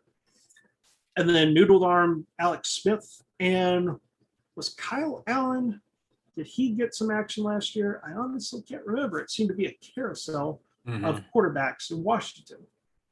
But people would go, they got Ryan Fitzpatrick. It's going to be better, except Ryan Fitztragic struck last season because, yes, he could throw deep. Yes, he could throw when he was under pressure. But when it got to the red zone, that was apparently his kryptonite. He had a 50% completion percentage, which was number 51 in the NFL. And it was not much better in 2019. But I did kind of think, and I actually tweeted this out before we jumped on the podcast, it was kind of funny. So to recap the 3 completion percentages, he had a 60% completion percentage when he's under pressure, a 56.5% completion percentage when he's throwing deep, but when he got to the red zone, 50%. The red zone's tough to complete passes, but my God, how can throwing deep and throwing under pressure, how could he do so much better with those than when his team was close to scoring? Fitztragic has not finished in the top 20 in red zone target percentage in the past 2 seasons. I want to say he finished as wide receiver 22. So the only area that Terry McLaurin could possibly get better at with opportunities is scoring more touchdowns. And I don't think that is a realistic option there. Like, yes, it should be higher than 4 because 4 is low with 134 targets. But I doubt it's going to be double digits. I really don't think it's going to double to 8. Like, I think we're seeing a ceiling of maybe 6. And yes, this last bit may be a bit coach speak here. It's Ron Rivera and his offense coordinator, Scott Turner, that followed him from Carolina. And one of the things that Ron Rivera said last year, right, is Antonio Gibson's got some Christian McCaffrey to him. We've seen some flashes where they utilize him quite a bit in the passing game. When you go back and you look at the Carolina teams from recent seasons, because Ron Rivera got fired in 2019, but then the following, and he was fired pretty late in 2019, but he wasn't out of job very long because the following season was when he took the Washington job. And if Antonio Gibson has a little CMC in him, Christian McCaffrey had the 100-target seasons. And yes, McKissick is going to be a thorn in that side. Maybe Antonio Gibson doesn't have that 100-plus target ceiling or realistic outcome. But the 44 targets that Gibson had, that should be a lot higher this upcoming season. There's going to be more targets for Gibson. Curtis Samuel, who's had 100 targets in a Ron Rivera offense, he's going to be there. Logan Thomas still going to get some work. I find it hard for Terry McLaurin to replicate the 134 targets. Like, everything, Gibson's going to be improved, and they went out and brought in better receiving talent. Do they pay Curtis Samuel just to be a decoy? Yes, I want to say Cam Sims had 48 targets and amongst receivers on Washington last year. That might have been number 2. There's no way that Curtis Samuel sees 48 targets. No, all I'm going to say in a little bit of disagreement is that I think we both know that sometimes getting a second solid fucking receiver in there can actually help that main receiver because it can take away some of that defensive attention. And I do believe Ryan Fitzmagic has a bit of a pattern where he goes and he starts out hot and he's Fitzmagic. And then he falls to earth. And the Fitz tragic happens. And I'm comfortable that at that point, when it is time to remove Fitzpatrick, that they're going to be able to turn to Taylor Heineke and not miss too much of a beat. That's my opinion, because I'm with you. I don't think Fitzpatrick is anything special, but I do think he kind of gets on this little run, and then it always comes crashing down. But it's kind of fun while it's happening, and it's wild ride. But it will come crashing down. And enter Taylor Heineke.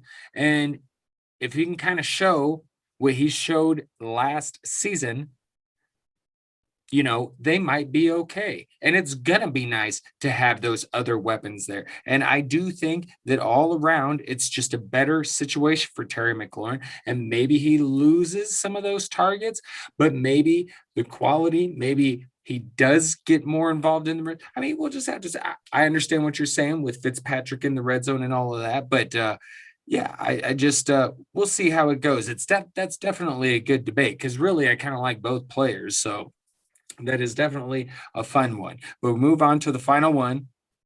Try and get through this one real quick, and then we will take a quick break and come back to cap off the pod with a quick defensive discussion. But our last topic, we the people, and this is in reference to the Green Bay Packers, who, as you know, is owned by other people, as they say. So, if A-Rod happens to get traded, the Aaron Rodgers, if he happens to get traded, who does it affect more fantasy-wise, Aaron Jones or Davante Adams? Aaron, you go ahead. Go first. So if Aaron Rodgers is traded, it means there will be a new quarterback. For the Packers, they hope it's Jordan Love. And I believe that Davante Adams will be greatly affected by this, and that Aaron Jones a little bit safer. He'll take a hit, but it will greatly affect Davante Adams. Number one thing with the Green Bay Packers is we have seen with this offense the past 2 years that they are a slow offense. They don't actually pass the ball a lot. In fact, their pace of play last year was 2.00 plays per minute, I believe is how Player Profiler tracks pace. That was number 27 in the NFL. The year before, the pace was 2.15, a little bit faster, but still, that was middle of the pack.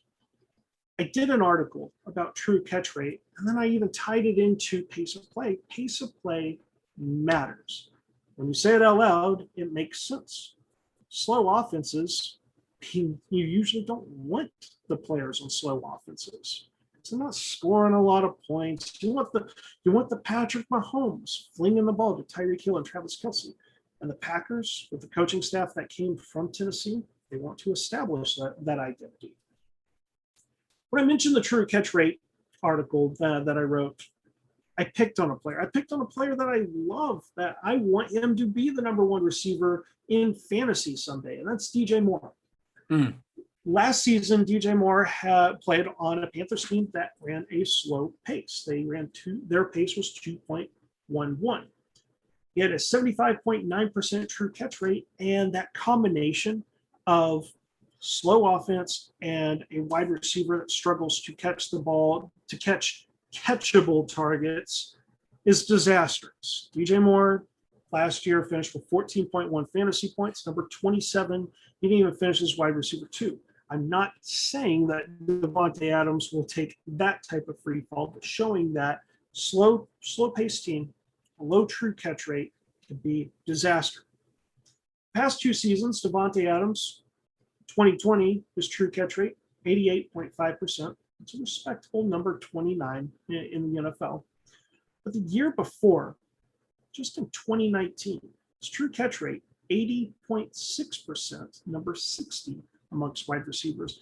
And almost in that DJ Moore, 75.9. In fact, one of the things I target is like the true catch rate is 80% or lower on a team that projects to be a slow offense. Like, yes, true catch rate, you can't calculate, you can't guess it. You can usually have an educated guess. You're usually looking kind of for a trend. And Adams is not, he got a lot of easy passes from Aaron Rodgers. And I'll dig into those numbers in just a moment, but that true catch rate is a bit of a concern. Despite playing on a slow pace team, he did finish with a 34.1% target share, which blew other receivers out of the water. Like, I want to say the next highest might have been 29%. It's remarkable. And he had a 20.1% hog rate, which is number 1 amongst wide receivers as well. But what happens when Rodgers isn't there force feeding the ball to him? Because Davante Adams, that's an Aaron Rodgers guy. It really is. Like Adams almost, the Davante Adams we know now, like in a parallel universe, there's a Davante Adams that doesn't even make it through his rookie contract. He was not good early in his career. He was able to turn around, thank goodness. But is he maybe just a product of Aaron Rodgers? We have seen that before, of elite wide receivers that lose their quarterback and they're no longer that same type of player. Davante Adams was heavily involved in the red zone. He had 27 red zone targets and 22 red zone receptions, number 1 at the wide receiver position. And when I say heavily involved, this is because his 27 red zone targets was 5 more than the next highest, Calvin Ridley, who had 22, and the 23 receptions was 7 more than the next highest, Adam Thielen. If Aaron Rodgers is not on this team, even if Jordan Love is peppering Davante Adams, they're not getting to the red zone as much. They're not. Like, Aaron Rodgers had an MVP season. He won MVP. It was ridiculous. He defied most people's expectations. I even famously said that he would be a bust in 2020. Don't draft him as a QB1, and I have egg all over my face. But still, it's easy to project that he's not going to get 27 targets in the red zone, 22 receptions in the red zone, because that offense isn't going to move the same way with Jordan Love at QB. And that's not taking a shot at Jordan Love. Like, they're taking over for an MVP in this scenario. Looking at the efficiency stats, he benefited greatly from Aaron Rodgers. His target accuracy was 8.17. That was number 3 amongst receivers. And he had an 87.2% of his targets deemed catchable, which came out to be an ungodly amount of 130 targets that were deemed catchable. Jordan Love isn't giving him 130 targets that are deemed catchable.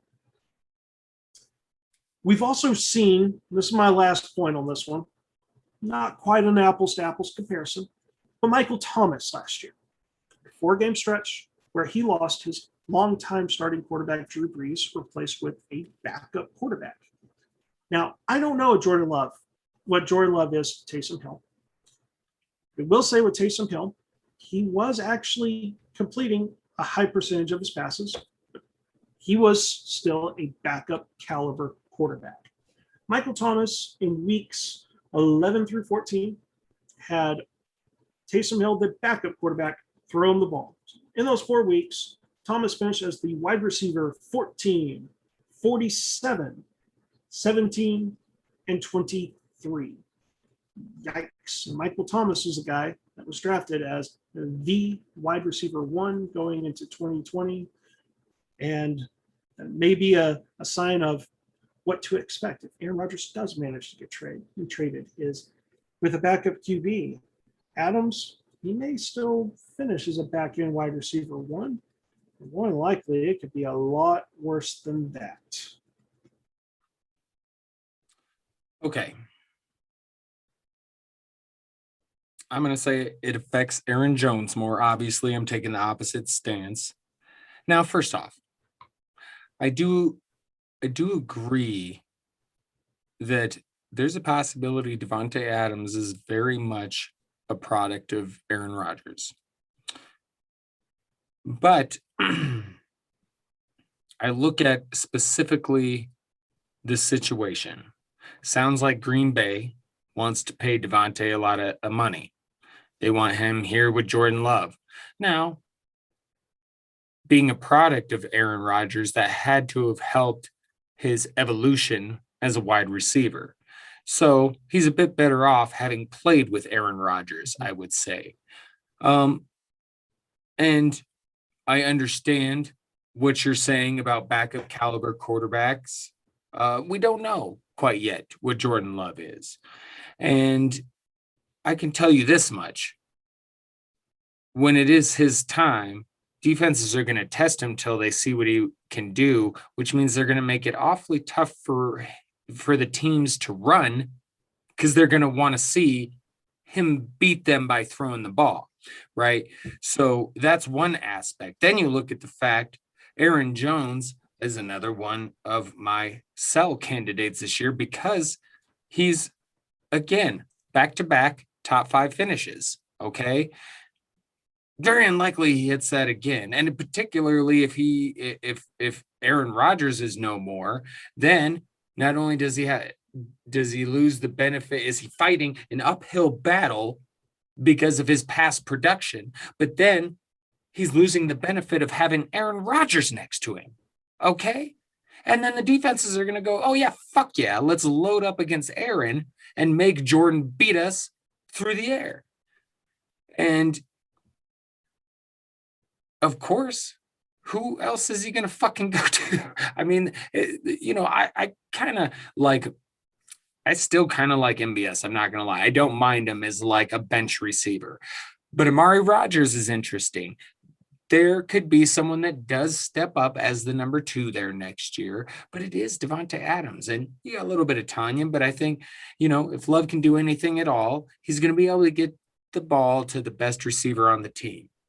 I do believe that. I mean, fuck, even DeAndre Hopkins, and I don't put Davante Adams on the same level as Hopkins, obviously, but he was able to have plenty of success before Deshaun Watson got to Houston because there's a lot of junk there before Deshaun Watson. So that's just the way I look at it. And you add an A.J. Dillon, they're going to want to get him involved. He was a high pick from last year. I mean, to me, I would actually be kind of surprised if Aaron Jones does indeed hit that RB1 status this year. The more I look at the total package, and if he's missing Aaron Rodgers, I think it's very difficult to see him do that. That's just where I'm coming from.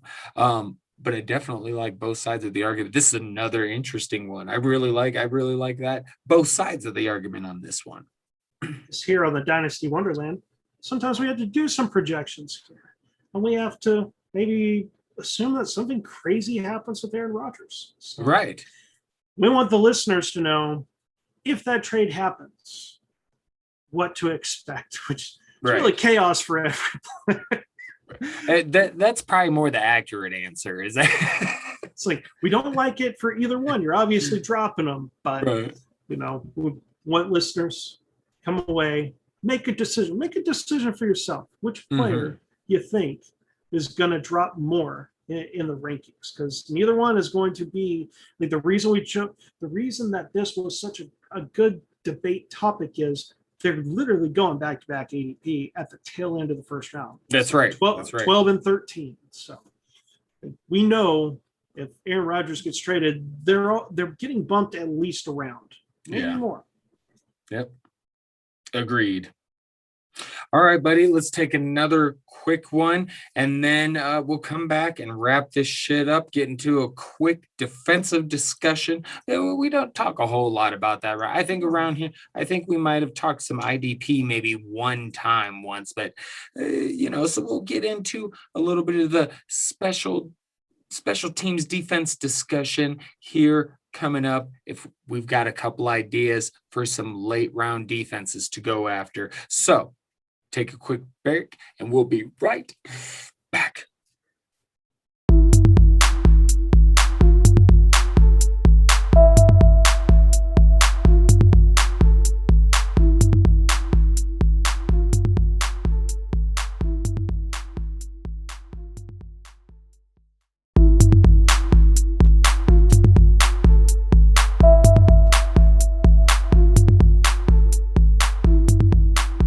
Okay, back again.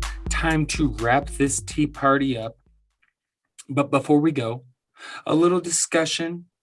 Special teams defense, the DST position in fantasy football. Now, real quick, I don't play in a lot of leagues that use this anymore, defense or kickers. I pretty much stick to offense, and really the whole kicker thing just bothers me. It's just like I hate being in just like a redraft league and you get the kicker and just some random waiver wire kicker scores 30 points and you lose by 3 and it's just the dumbest shit.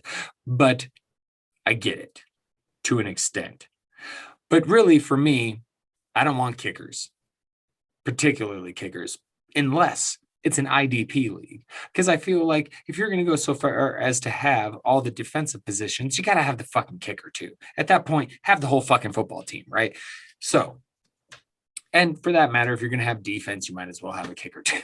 But most of my leagues, no defense, no kicker that I commish, and we just roll offense. But if you're in a league that has DST positions, then we've got a little bit for you. No kicker talk, though. Okay. Not today. And this kind of late round teams you could see, outperforming their ADP. And, it's not something I get a lot of experience with every year, this particular position with the team defense. But I'm going to go with, I think Denver is kind of a bit of an obvious candidate. And if they could somehow get some better QB play and get that offense moving a little bit better, Javonte Williams could help, whether it's Drew Lock or Teddy, or maybe they trade for Deshaun Watson, as I have mentioned previously in another pod.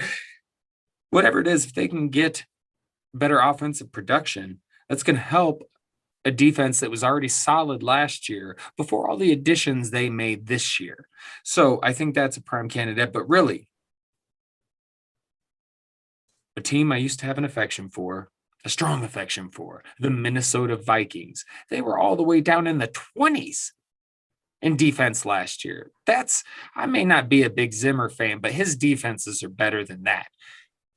They made some additions. Free agency, the draft, I believe they made some good moves. They got some guys coming back healthier this year. I believe they're going to turn that defense around. They're going to make some noise with the offense. They're going to be okay there. So this defense should step up this year and be much improved and could be sneaky to sneak up and be a defense, number one defense this year in fantasy. So I think Minnesota's one to definitely keep an eye on. And if you're in a league that's drafting these defenses, either one of these grabbing at the end of the draft could be ideal to help you. I really do. And ones to keep an eye on if you are thinking about streaming defenses. I mean, the problem is if one of these two, any team that really starts to climb up the boards, they're no longer going to be available. You're going to have to hold on to them. So, and fucking defenses. sorry. It's been a minute since I've really had to care about them. But I do think, honestly, when I look at defense, probably my favorite one is Minnesota. I could see them really creeping back up the charts there. It's just not like even with the Vikings on off playoff thing that they've been doing, they make it one year, miss it the next year. They've still had a pretty fucking good defense every year. That last year was the worst. I mean, really, Price and Zimmer's first year. So I believe there'll be quite a big improvement from that defense. Well worth it at the end of the draft. Certainly, some of the defenses I like, and I'll start just briefly. It's usually more of kind of a game theory, right? When I'm targeting defenses, because I'm of the belief that a good defense starts on offense when it comes to fantasy football. What I mean by that is it starts with the quarterback, and specifically with one key thing. I don't want a defense with a quarterback that is going to throw the ball erratically that leads to interceptions. So when you mentioned Denver, I do like just the talent and everything. It's there. And then holy crap, if they get Aaron Rodgers. Yes. Drew Lock scares the crap out of me because if he happens to be the quarterback, all it's going to take is all those bad passes and so many interceptions that lead to a short field. And then that short field leads to the defense technically giving up a touchdown, although it's more on the offense's fault. It stinks. So sometimes we have to kind of think things through on this one. And I want the quarterbacks that aren't going to put the ball in harm's way is the major thing. And an offense that is capable of running the ball effectively and take time off the clock. I know it seems really simple for the concept of don't turn the ball over and give a short field and also control time of possession so the other team has the ball less, but usually works pretty well. What I tend to find in years past, the defenses that work is usually ones that people go, what? Why that defense? Like Kansas City last year was a fun defense because they would jump out to these early leads, and then what then happens is the other team is trying to play catch up, and they're throwing the ball, and those are the plays that we're looking for big points in fantasy football, because when the ball's thrown, there's a chance for an interception, there's a chance for a pick six. So if quarterback play is one of the things I look for a team's DST, the other thing is the secondary. I love it when a team has a stacked secondary. So there's two teams that really caught my attention that I don't feel are getting a lot of love. And when I put this on the show sheet and was talking with Ryan here, I said, look, the Rams, the Steelers, the Ravens, these teams go early. But if you're listening to this podcast, Ryan and I, we definitely are not going to be one of the first ones drafting defenses, and neither should you, the listener. So we are trying to find these defenses that maybe outside the top 8, top 10, I'm looking for some deep ones that I can really wait to the last round. First one is the Cleveland Browns. I love me some Baker Mayfield when it comes to his ability as an NFL quarterback. He last year had 21 danger plays and 10 interceptable passes. 21 danger plays was number 29. The interceptable passes, this is remarkable. Number 35. He played all 16 games. There's 32 starting quarterbacks, and 34 quarterbacks had more passes deemed interceptable than Baker Mayfield. We talk about being adverse to risky passes. That's Baker Mayfield. Maybe not having Odell Beckham there, maybe that helps because you're just doing a lot of quick passes to Jarvis Landry. But nonetheless, Baker Mayfield showed that what he may lack in putting up some big fantasy points, it's taking care of the ball. On top of that, talked about controlling the ball on the ground is Nick Chubb. And you could definitely say that his middle name must be Effin, Nick Effin Chubb, because this is unbelievable. There is a stat on Player Profiler that is yards created per touch. So for running backs, it's to take out the yards that are blocked by the offensive line, although those are important for running back success. Nick Chubb averaged 3.15 yards created per touch. you go to the data analysis tool and you sort yards created by touch, and there's Nick Chubb and everyone else. And some of those running backs that are up there, they don't have a lot of touches, unlike Nick Chubb. Chubb is, I don't think he gets enough love in fantasy football because you go, oh, he doesn't catch passes. All I you love need Nick to Chubb. do, you just give him the ball, and he's going to make plays. Yeah, I His love Nick rushing Chubb. up, yeah, and we all should. And at the very least, if you don't love him in fantasy, like you need to love this guy just as an NFL running back, because between Baker Mayfield's ability to protect the ball and not give short field to opposing offenses, and Nick Chubb, just you can't stop them. Like they're going to control time of possession. Like that is, I'm pretty certain I have said this before. That's my dark horse team to win the Super Bowl. I love everything they are doing. This has been a team that's been put together Very well. like brick by brick for years now. And Andrew Berry, the GM, put the final bricks of this foundation here with the defensive upgrades. He has brought in defensive pass rushers and Jadeveon Clowney and Tavares McKinley. I think that's his first name there. And linebacker, they brought in Walker, the guy that played for the Colts, a 16-game starter. I think it's Anthony Walker. And in the defensive backfield, they brought in two guys from the Los Angeles Rams that had the best fantasy defense last year. And that was quarterback Troy Hill and safety John Johnson. I think is it John or Johnny Johnson. But two defensive starters from the Rams. And then they also drafted Newsome in the first round. Yeah, help me there on that one. Was Newsome was their first round pick, I believe. But while I'm verifying, just to make sure, like the thing I talked about in terms of just defenses is the defensive backfield. I love it when there's talent in that backfield.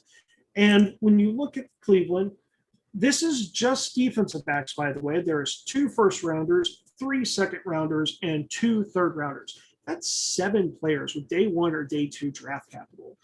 And this does not include Troy Hill, who's going to be their nickelback. He was actually undrafted. So Greg Newsome, the quarterback, that was their first round pick. So they have so much draft capital, so much talent. They are deep. I mean, Ronnie Harrison, a safety, is their third safety. They have Greedy Williams and MJ Stewart are former second round picks. And those are like their third, fourth cornerbacks. And it's needless to say, like they've got guys on the bench that were drafted to be starters in the NFL. Now, will they? MJ Stewart, probably not, but still, they know to keep investing draft capital in that backfield. And all those veteran additions in the front 7 as well. The offense is going to help the defense, and the defense got talent upgrades. I think Cleveland Browns could easily be a top 5 defense. The other team is going to be a lot shorter for me, but they hit a lot of the same things is the Green Bay Packers.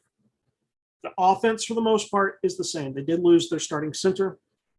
Now, they cover a lot of the same things that the Cleveland Browns do. Quarterback play. If Aaron Rodgers is there and doesn't get traded, he's just coming off an MVP season, and he doesn't throw many interceptions. Even before his MVP season, he combined for 6 interceptions in 2 years. Along with that, they love to run the ball. And as I talked during our Green Bay Packers debate, they are a slow-paced team. They got to slow that game down, and that means less opportunities for the opposing team to score. On top of that, their defensive backfield is not nearly as good as the Cleveland Browns, but they too also invested a first-round pick on a cornerback, and Jair Alexander. You just don't throw to him. So the Green Bay Packers have the ability to get out to a lead. Then they can rely on that running back duo of Aaron Jones and A.J. Dillon, and Rodgers is going to make sure to keep drives extended.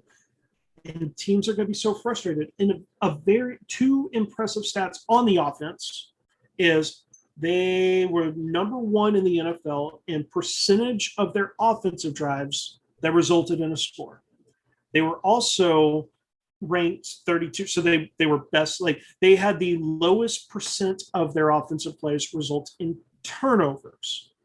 Good offense helps the defense. We don't want short fields, and especially it seems that those northern teams, because I just chose an NFC North and an AFC North team, those teams have a bit of advantage, especially against mid to late season, and we have bad weather games. Those defenses have to be built to handle that type of stuff. So love the Packers, love the Browns. Like I think those two defenses I was seeing going outside of the top 15. I'm like, that is shocking.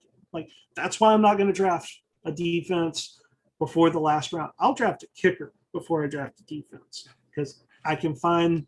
I'm looking for traits. I'm not looking for teams because the truth is you're not sticking with a defense for the entire season or even probably longer than like 2 or 3 weeks. Right. These are defenses that Ryan and I both love that you can get at an affordable price. Yes, sir. All right. Okay. One last thing. It's something I brought up a while back, but just one last thing before we get the hell out of here, because it's fucking late for us. It's fucking late. So I just wanted to quickly run through the idea that I had for a new type of league. It's something I came up with a few years ago. And then last year I revised it, never got it off the ground. But Aaron, here it is. I call it the Kingdom League. Now, in the Kingdom League, this will be a 12-team PPR Super Flex Keeper League. You keep 10 players. You start, obviously, QB, the Super Flex, 2 running backs, 3 receivers, tight end, and then an additional regular flex. You have 9 bench spots, and you will be part of, in this league, there will be 3 divisions, otherwise known as clans. Okay, for the Kingdom League. The waiver wire will be blind bid, $200 fab. And then you get into some of the crazy rules. Okay. The clan with the most points every week will be the head clan for that week. They get an additional $25 of fab per team. And then there's lots of other little rules that I considered. Like I said, this is more a revised edition. I had other little rules to this, like every 4 weeks, the last place teams in all the divisions would be randomized and switched into other divisions or clans. If a clan won 3 weeks in a row as the head clan, if they got the most points 3 weeks in a row as a clan, they'd get a reward like picking another clan to be banned from the waiver wire for that week. Things like that. So I had additional ones like that, but like I said, I kind of revised it. So, but there was the rest of the stuff I kept in, which is one of the rules. The winner of the championship must sacrifice one of their top 5 scorers. It's their choice. One of their top 5 scorers on their team must sacrifice that player because winning costs in war. You lose a good man to take that title. So that's one of the crazy aspects of it. And that also ties into what I call the Maggot Bowl, which is the consolation bracket, the toilet bowl type thing. The Maggot Bowl of the non-playoff teams, well, whoever wins the Maggot Bowl will receive said cut player from the championship team. So it gives you that incentive to try and play for a little something. And it's not a pick or anything like that, but a player. However, the very last place team in the league, they are excommunicated. Whoever finishes last, excommunicated. They are allowed, after 1 year of an absence, to get in line to return to the league, to take over one of the next teams or the next team, because that would keep going. Every year you get a team excommunicated, you bring in someone else. So after a year out, you're allowed to try and get back in. But every year, someone in last place team excommunicated. And then there's trading aspects. No trading out of clan. You have to trade within your clan, unless you are the head clan, and then you may make offers to other teams. The playoffs, the clan with the best overall record will take 4 of the 6 playoff spots. So that's another incentive to try and get your clan to the top, because your whole clan makes the playoffs. And then the clan leader will choose one other team within the clan, and those 2 will have the bye weeks. So whoever essentially is in first place in the top clan, he'll get to pick someone else in the clan to join him on the bye week. And then the other 2 teams will obviously go to the other clan/division leaders, winners. And the non-playoff teams in the Maggot Bowl. And that's all there is to it. Interesting. I like it. It's crazy. I know it's crazy. It's because I was almost thinking of I like the idea of clans and I was thinking of like the show Survivor, right? Right. And like voting people out. That's what I'm saying. It's not like, I still feel like it's not perfect. Like the idea is good, but so feel free, take some time to think about it. And, if you want to help me fucking think of how to roll this thing, we might be able to try and set it up, because I definitely think I feel like there's some good stuff there, but I feel like it still needs to be refined. So I'm at the point with fantasy football leagues that when people invite, like I love playing fantasy football, but I have to be considerate of the ones I join, because that's a good time investment. Mm-hmm. It requires quite a bit. So what will always intrigue me is when I have extremely unique leagues. Like I think I've mentioned this before on a previous podcast. At one point, I had 6 leagues that were basically all like the same, and it's like, my God, I'm almost bored out of my mind.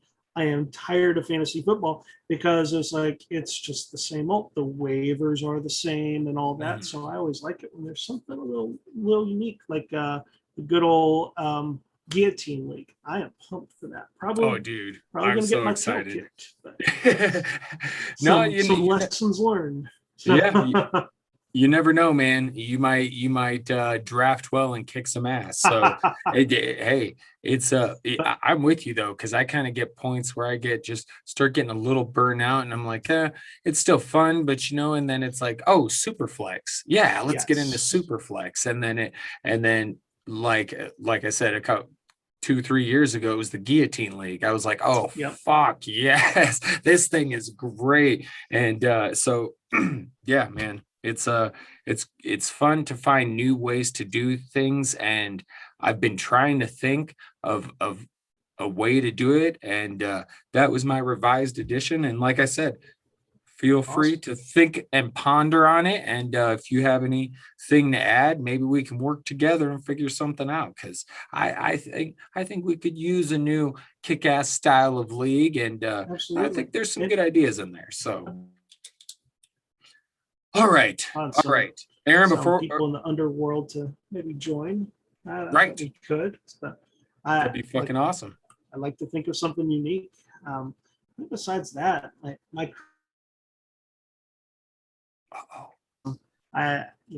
one thing I want to mention is I actually articles upcoming, because I have been very busy on holiday where people are drinking and try not to blow off their fingers with fireworks.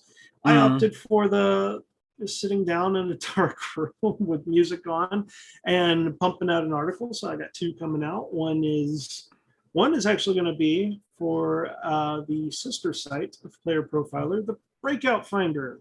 Breakout Finder does have a website, and I'm trying to.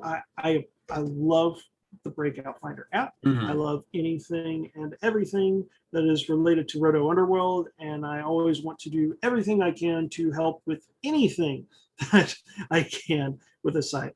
Whether it's the helping out with the draft kit, that was a blast. And Mhm. it's been a few months since I've pumped something out for Breakout Finder. My debut piece there, I had an ambitious idea. I'm not sure if it quite went the way I would like it, so it's almost a redemption piece of There you sorts. go. But I ran some numbers. I believe that there's a breakout running back uh, lurking, ready for 2021, because he was supposed to break out in 2020 and it didn't happen. But the numbers show that it wasn't a complete flameout there.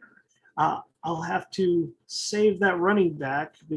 You just have to, the listeners will have to wait for the article to come out. That one's That's on right. Breakout Finder. And I am actually starting a brand new series on Roto Underworld. This is going to be a fun one because it involves Dynasty rookies. And what this series is it's going to be a range of outcomes, utilizing the best comparable players tool on Player Oh, nice. Profiler as I kind like of that. a guide. Like, we always have to be careful using best comparable players, Right. but I want to dive into, if you have a subscription Player Profiler, listeners, there is, on the data analysis tool, you can find a player's 5 best comparable players. Now, if you don't subscribe, you can always see a person's best comparable player, but I like to go into the 5 best comparables and be like, okay, so players that are similar size, athletic ability, production in college, how well have those players done in the pros? What's a player's possible ceiling? What's their floor? I had a blast doing the first one. It is actually going to be on the 3 top rookie running backs. So that is Travis Etienne, Najee Harris, and personal favorite of mine, might have been a little Devonta biased, Williams. Javonte Williams. And I will mention one thing on that article that I had a blast. It is not in his best comparable players. Javonte Williams actually does not have a lot of relevant best comparable players of the trio. If you look just at best comparable players, you're like, oh, that is a rough list. But most of those players were undrafted, or they were a 6th-round small school player that just played special teams. It's like, that doesn't, Javonte Williams was drafted early 2nd round. We can't look at those best comparable players and say Javonte Williams' floor is he ends up 3 carries in his career. That just isn't going to happen. No. Javonte has enough draft capital that there has to be a better floor. And an interesting comparison that I hadn't really picked up on is, side by side, just looking at their workout metrics, Javonte Williams and Aaron Jones. Ooh. Just look. I encourage you to look at those 2 profile pages side by side, and you're like, holy moly! Just from the workout metrics and the size and everything, they're similar. Which I was just kind of writing and just kind of what the data was showing me, and then I had the perfect final sentence of that article there, because I said, I wonder what an MVP quarterback in Green Bay can do with Javonte Williams, who resembles Aaron Jones. So, might have been a bit of a stretch there, but that was kind of the fun thing of writing that article, is I did Oh, not hell yeah. intentionally go into it comparing Javonte Williams and Aaron Jones. Somehow, I think the data analysis tool, you can download stuff into Excel spreadsheets, and I think that's how I started to go, these players have some pretty similar numbers there, and that's how I kind of started making that connection. So, just a little fun one. You heard it here first. Javonte Williams, Aaron Jones comparison. Ooh. There you go. I was going to say, do you have anything to plug? You got lots of shit to plug. I got 2 things, and I'm about to hit and do more articles. Probably not tomorrow. I have my writing Wednesdays, so looking to get another article started, completed, edited for Player Profiler Wednesday. Needless to say, I'm going to keep Ray busy, and Right. we're going to have plenty of stuff like for both Player Profiler and Breakout Finder, because I will also have to do a 2021 Breakout wide receiver. So I've got Breakout running back. I now have to research and find the Breakout receiver for 2021. There you go. Hell yeah. Hell yeah. I'm excited. I'm hoping to get back, on the article train myself this week or next week. And really, I'm looking forward to training camp so I can start preparing because you mentioned a series. I am going to be once again doing the infirmary series this year, which I'm very excited about. I love dealing with the injury stuff. I don't know. I don't know why. I'm not a medical expert or anything. I don't know anything about, but as far as tracking what happens to guys, how long they're going to be out, and then doing the job of trying to figure out who benefits from the absence of that player. I love getting into that stuff. So I'm going to be doing the infirmary, and I'm going to have like a pre-season, like big infirmary. So it's going to be awesome.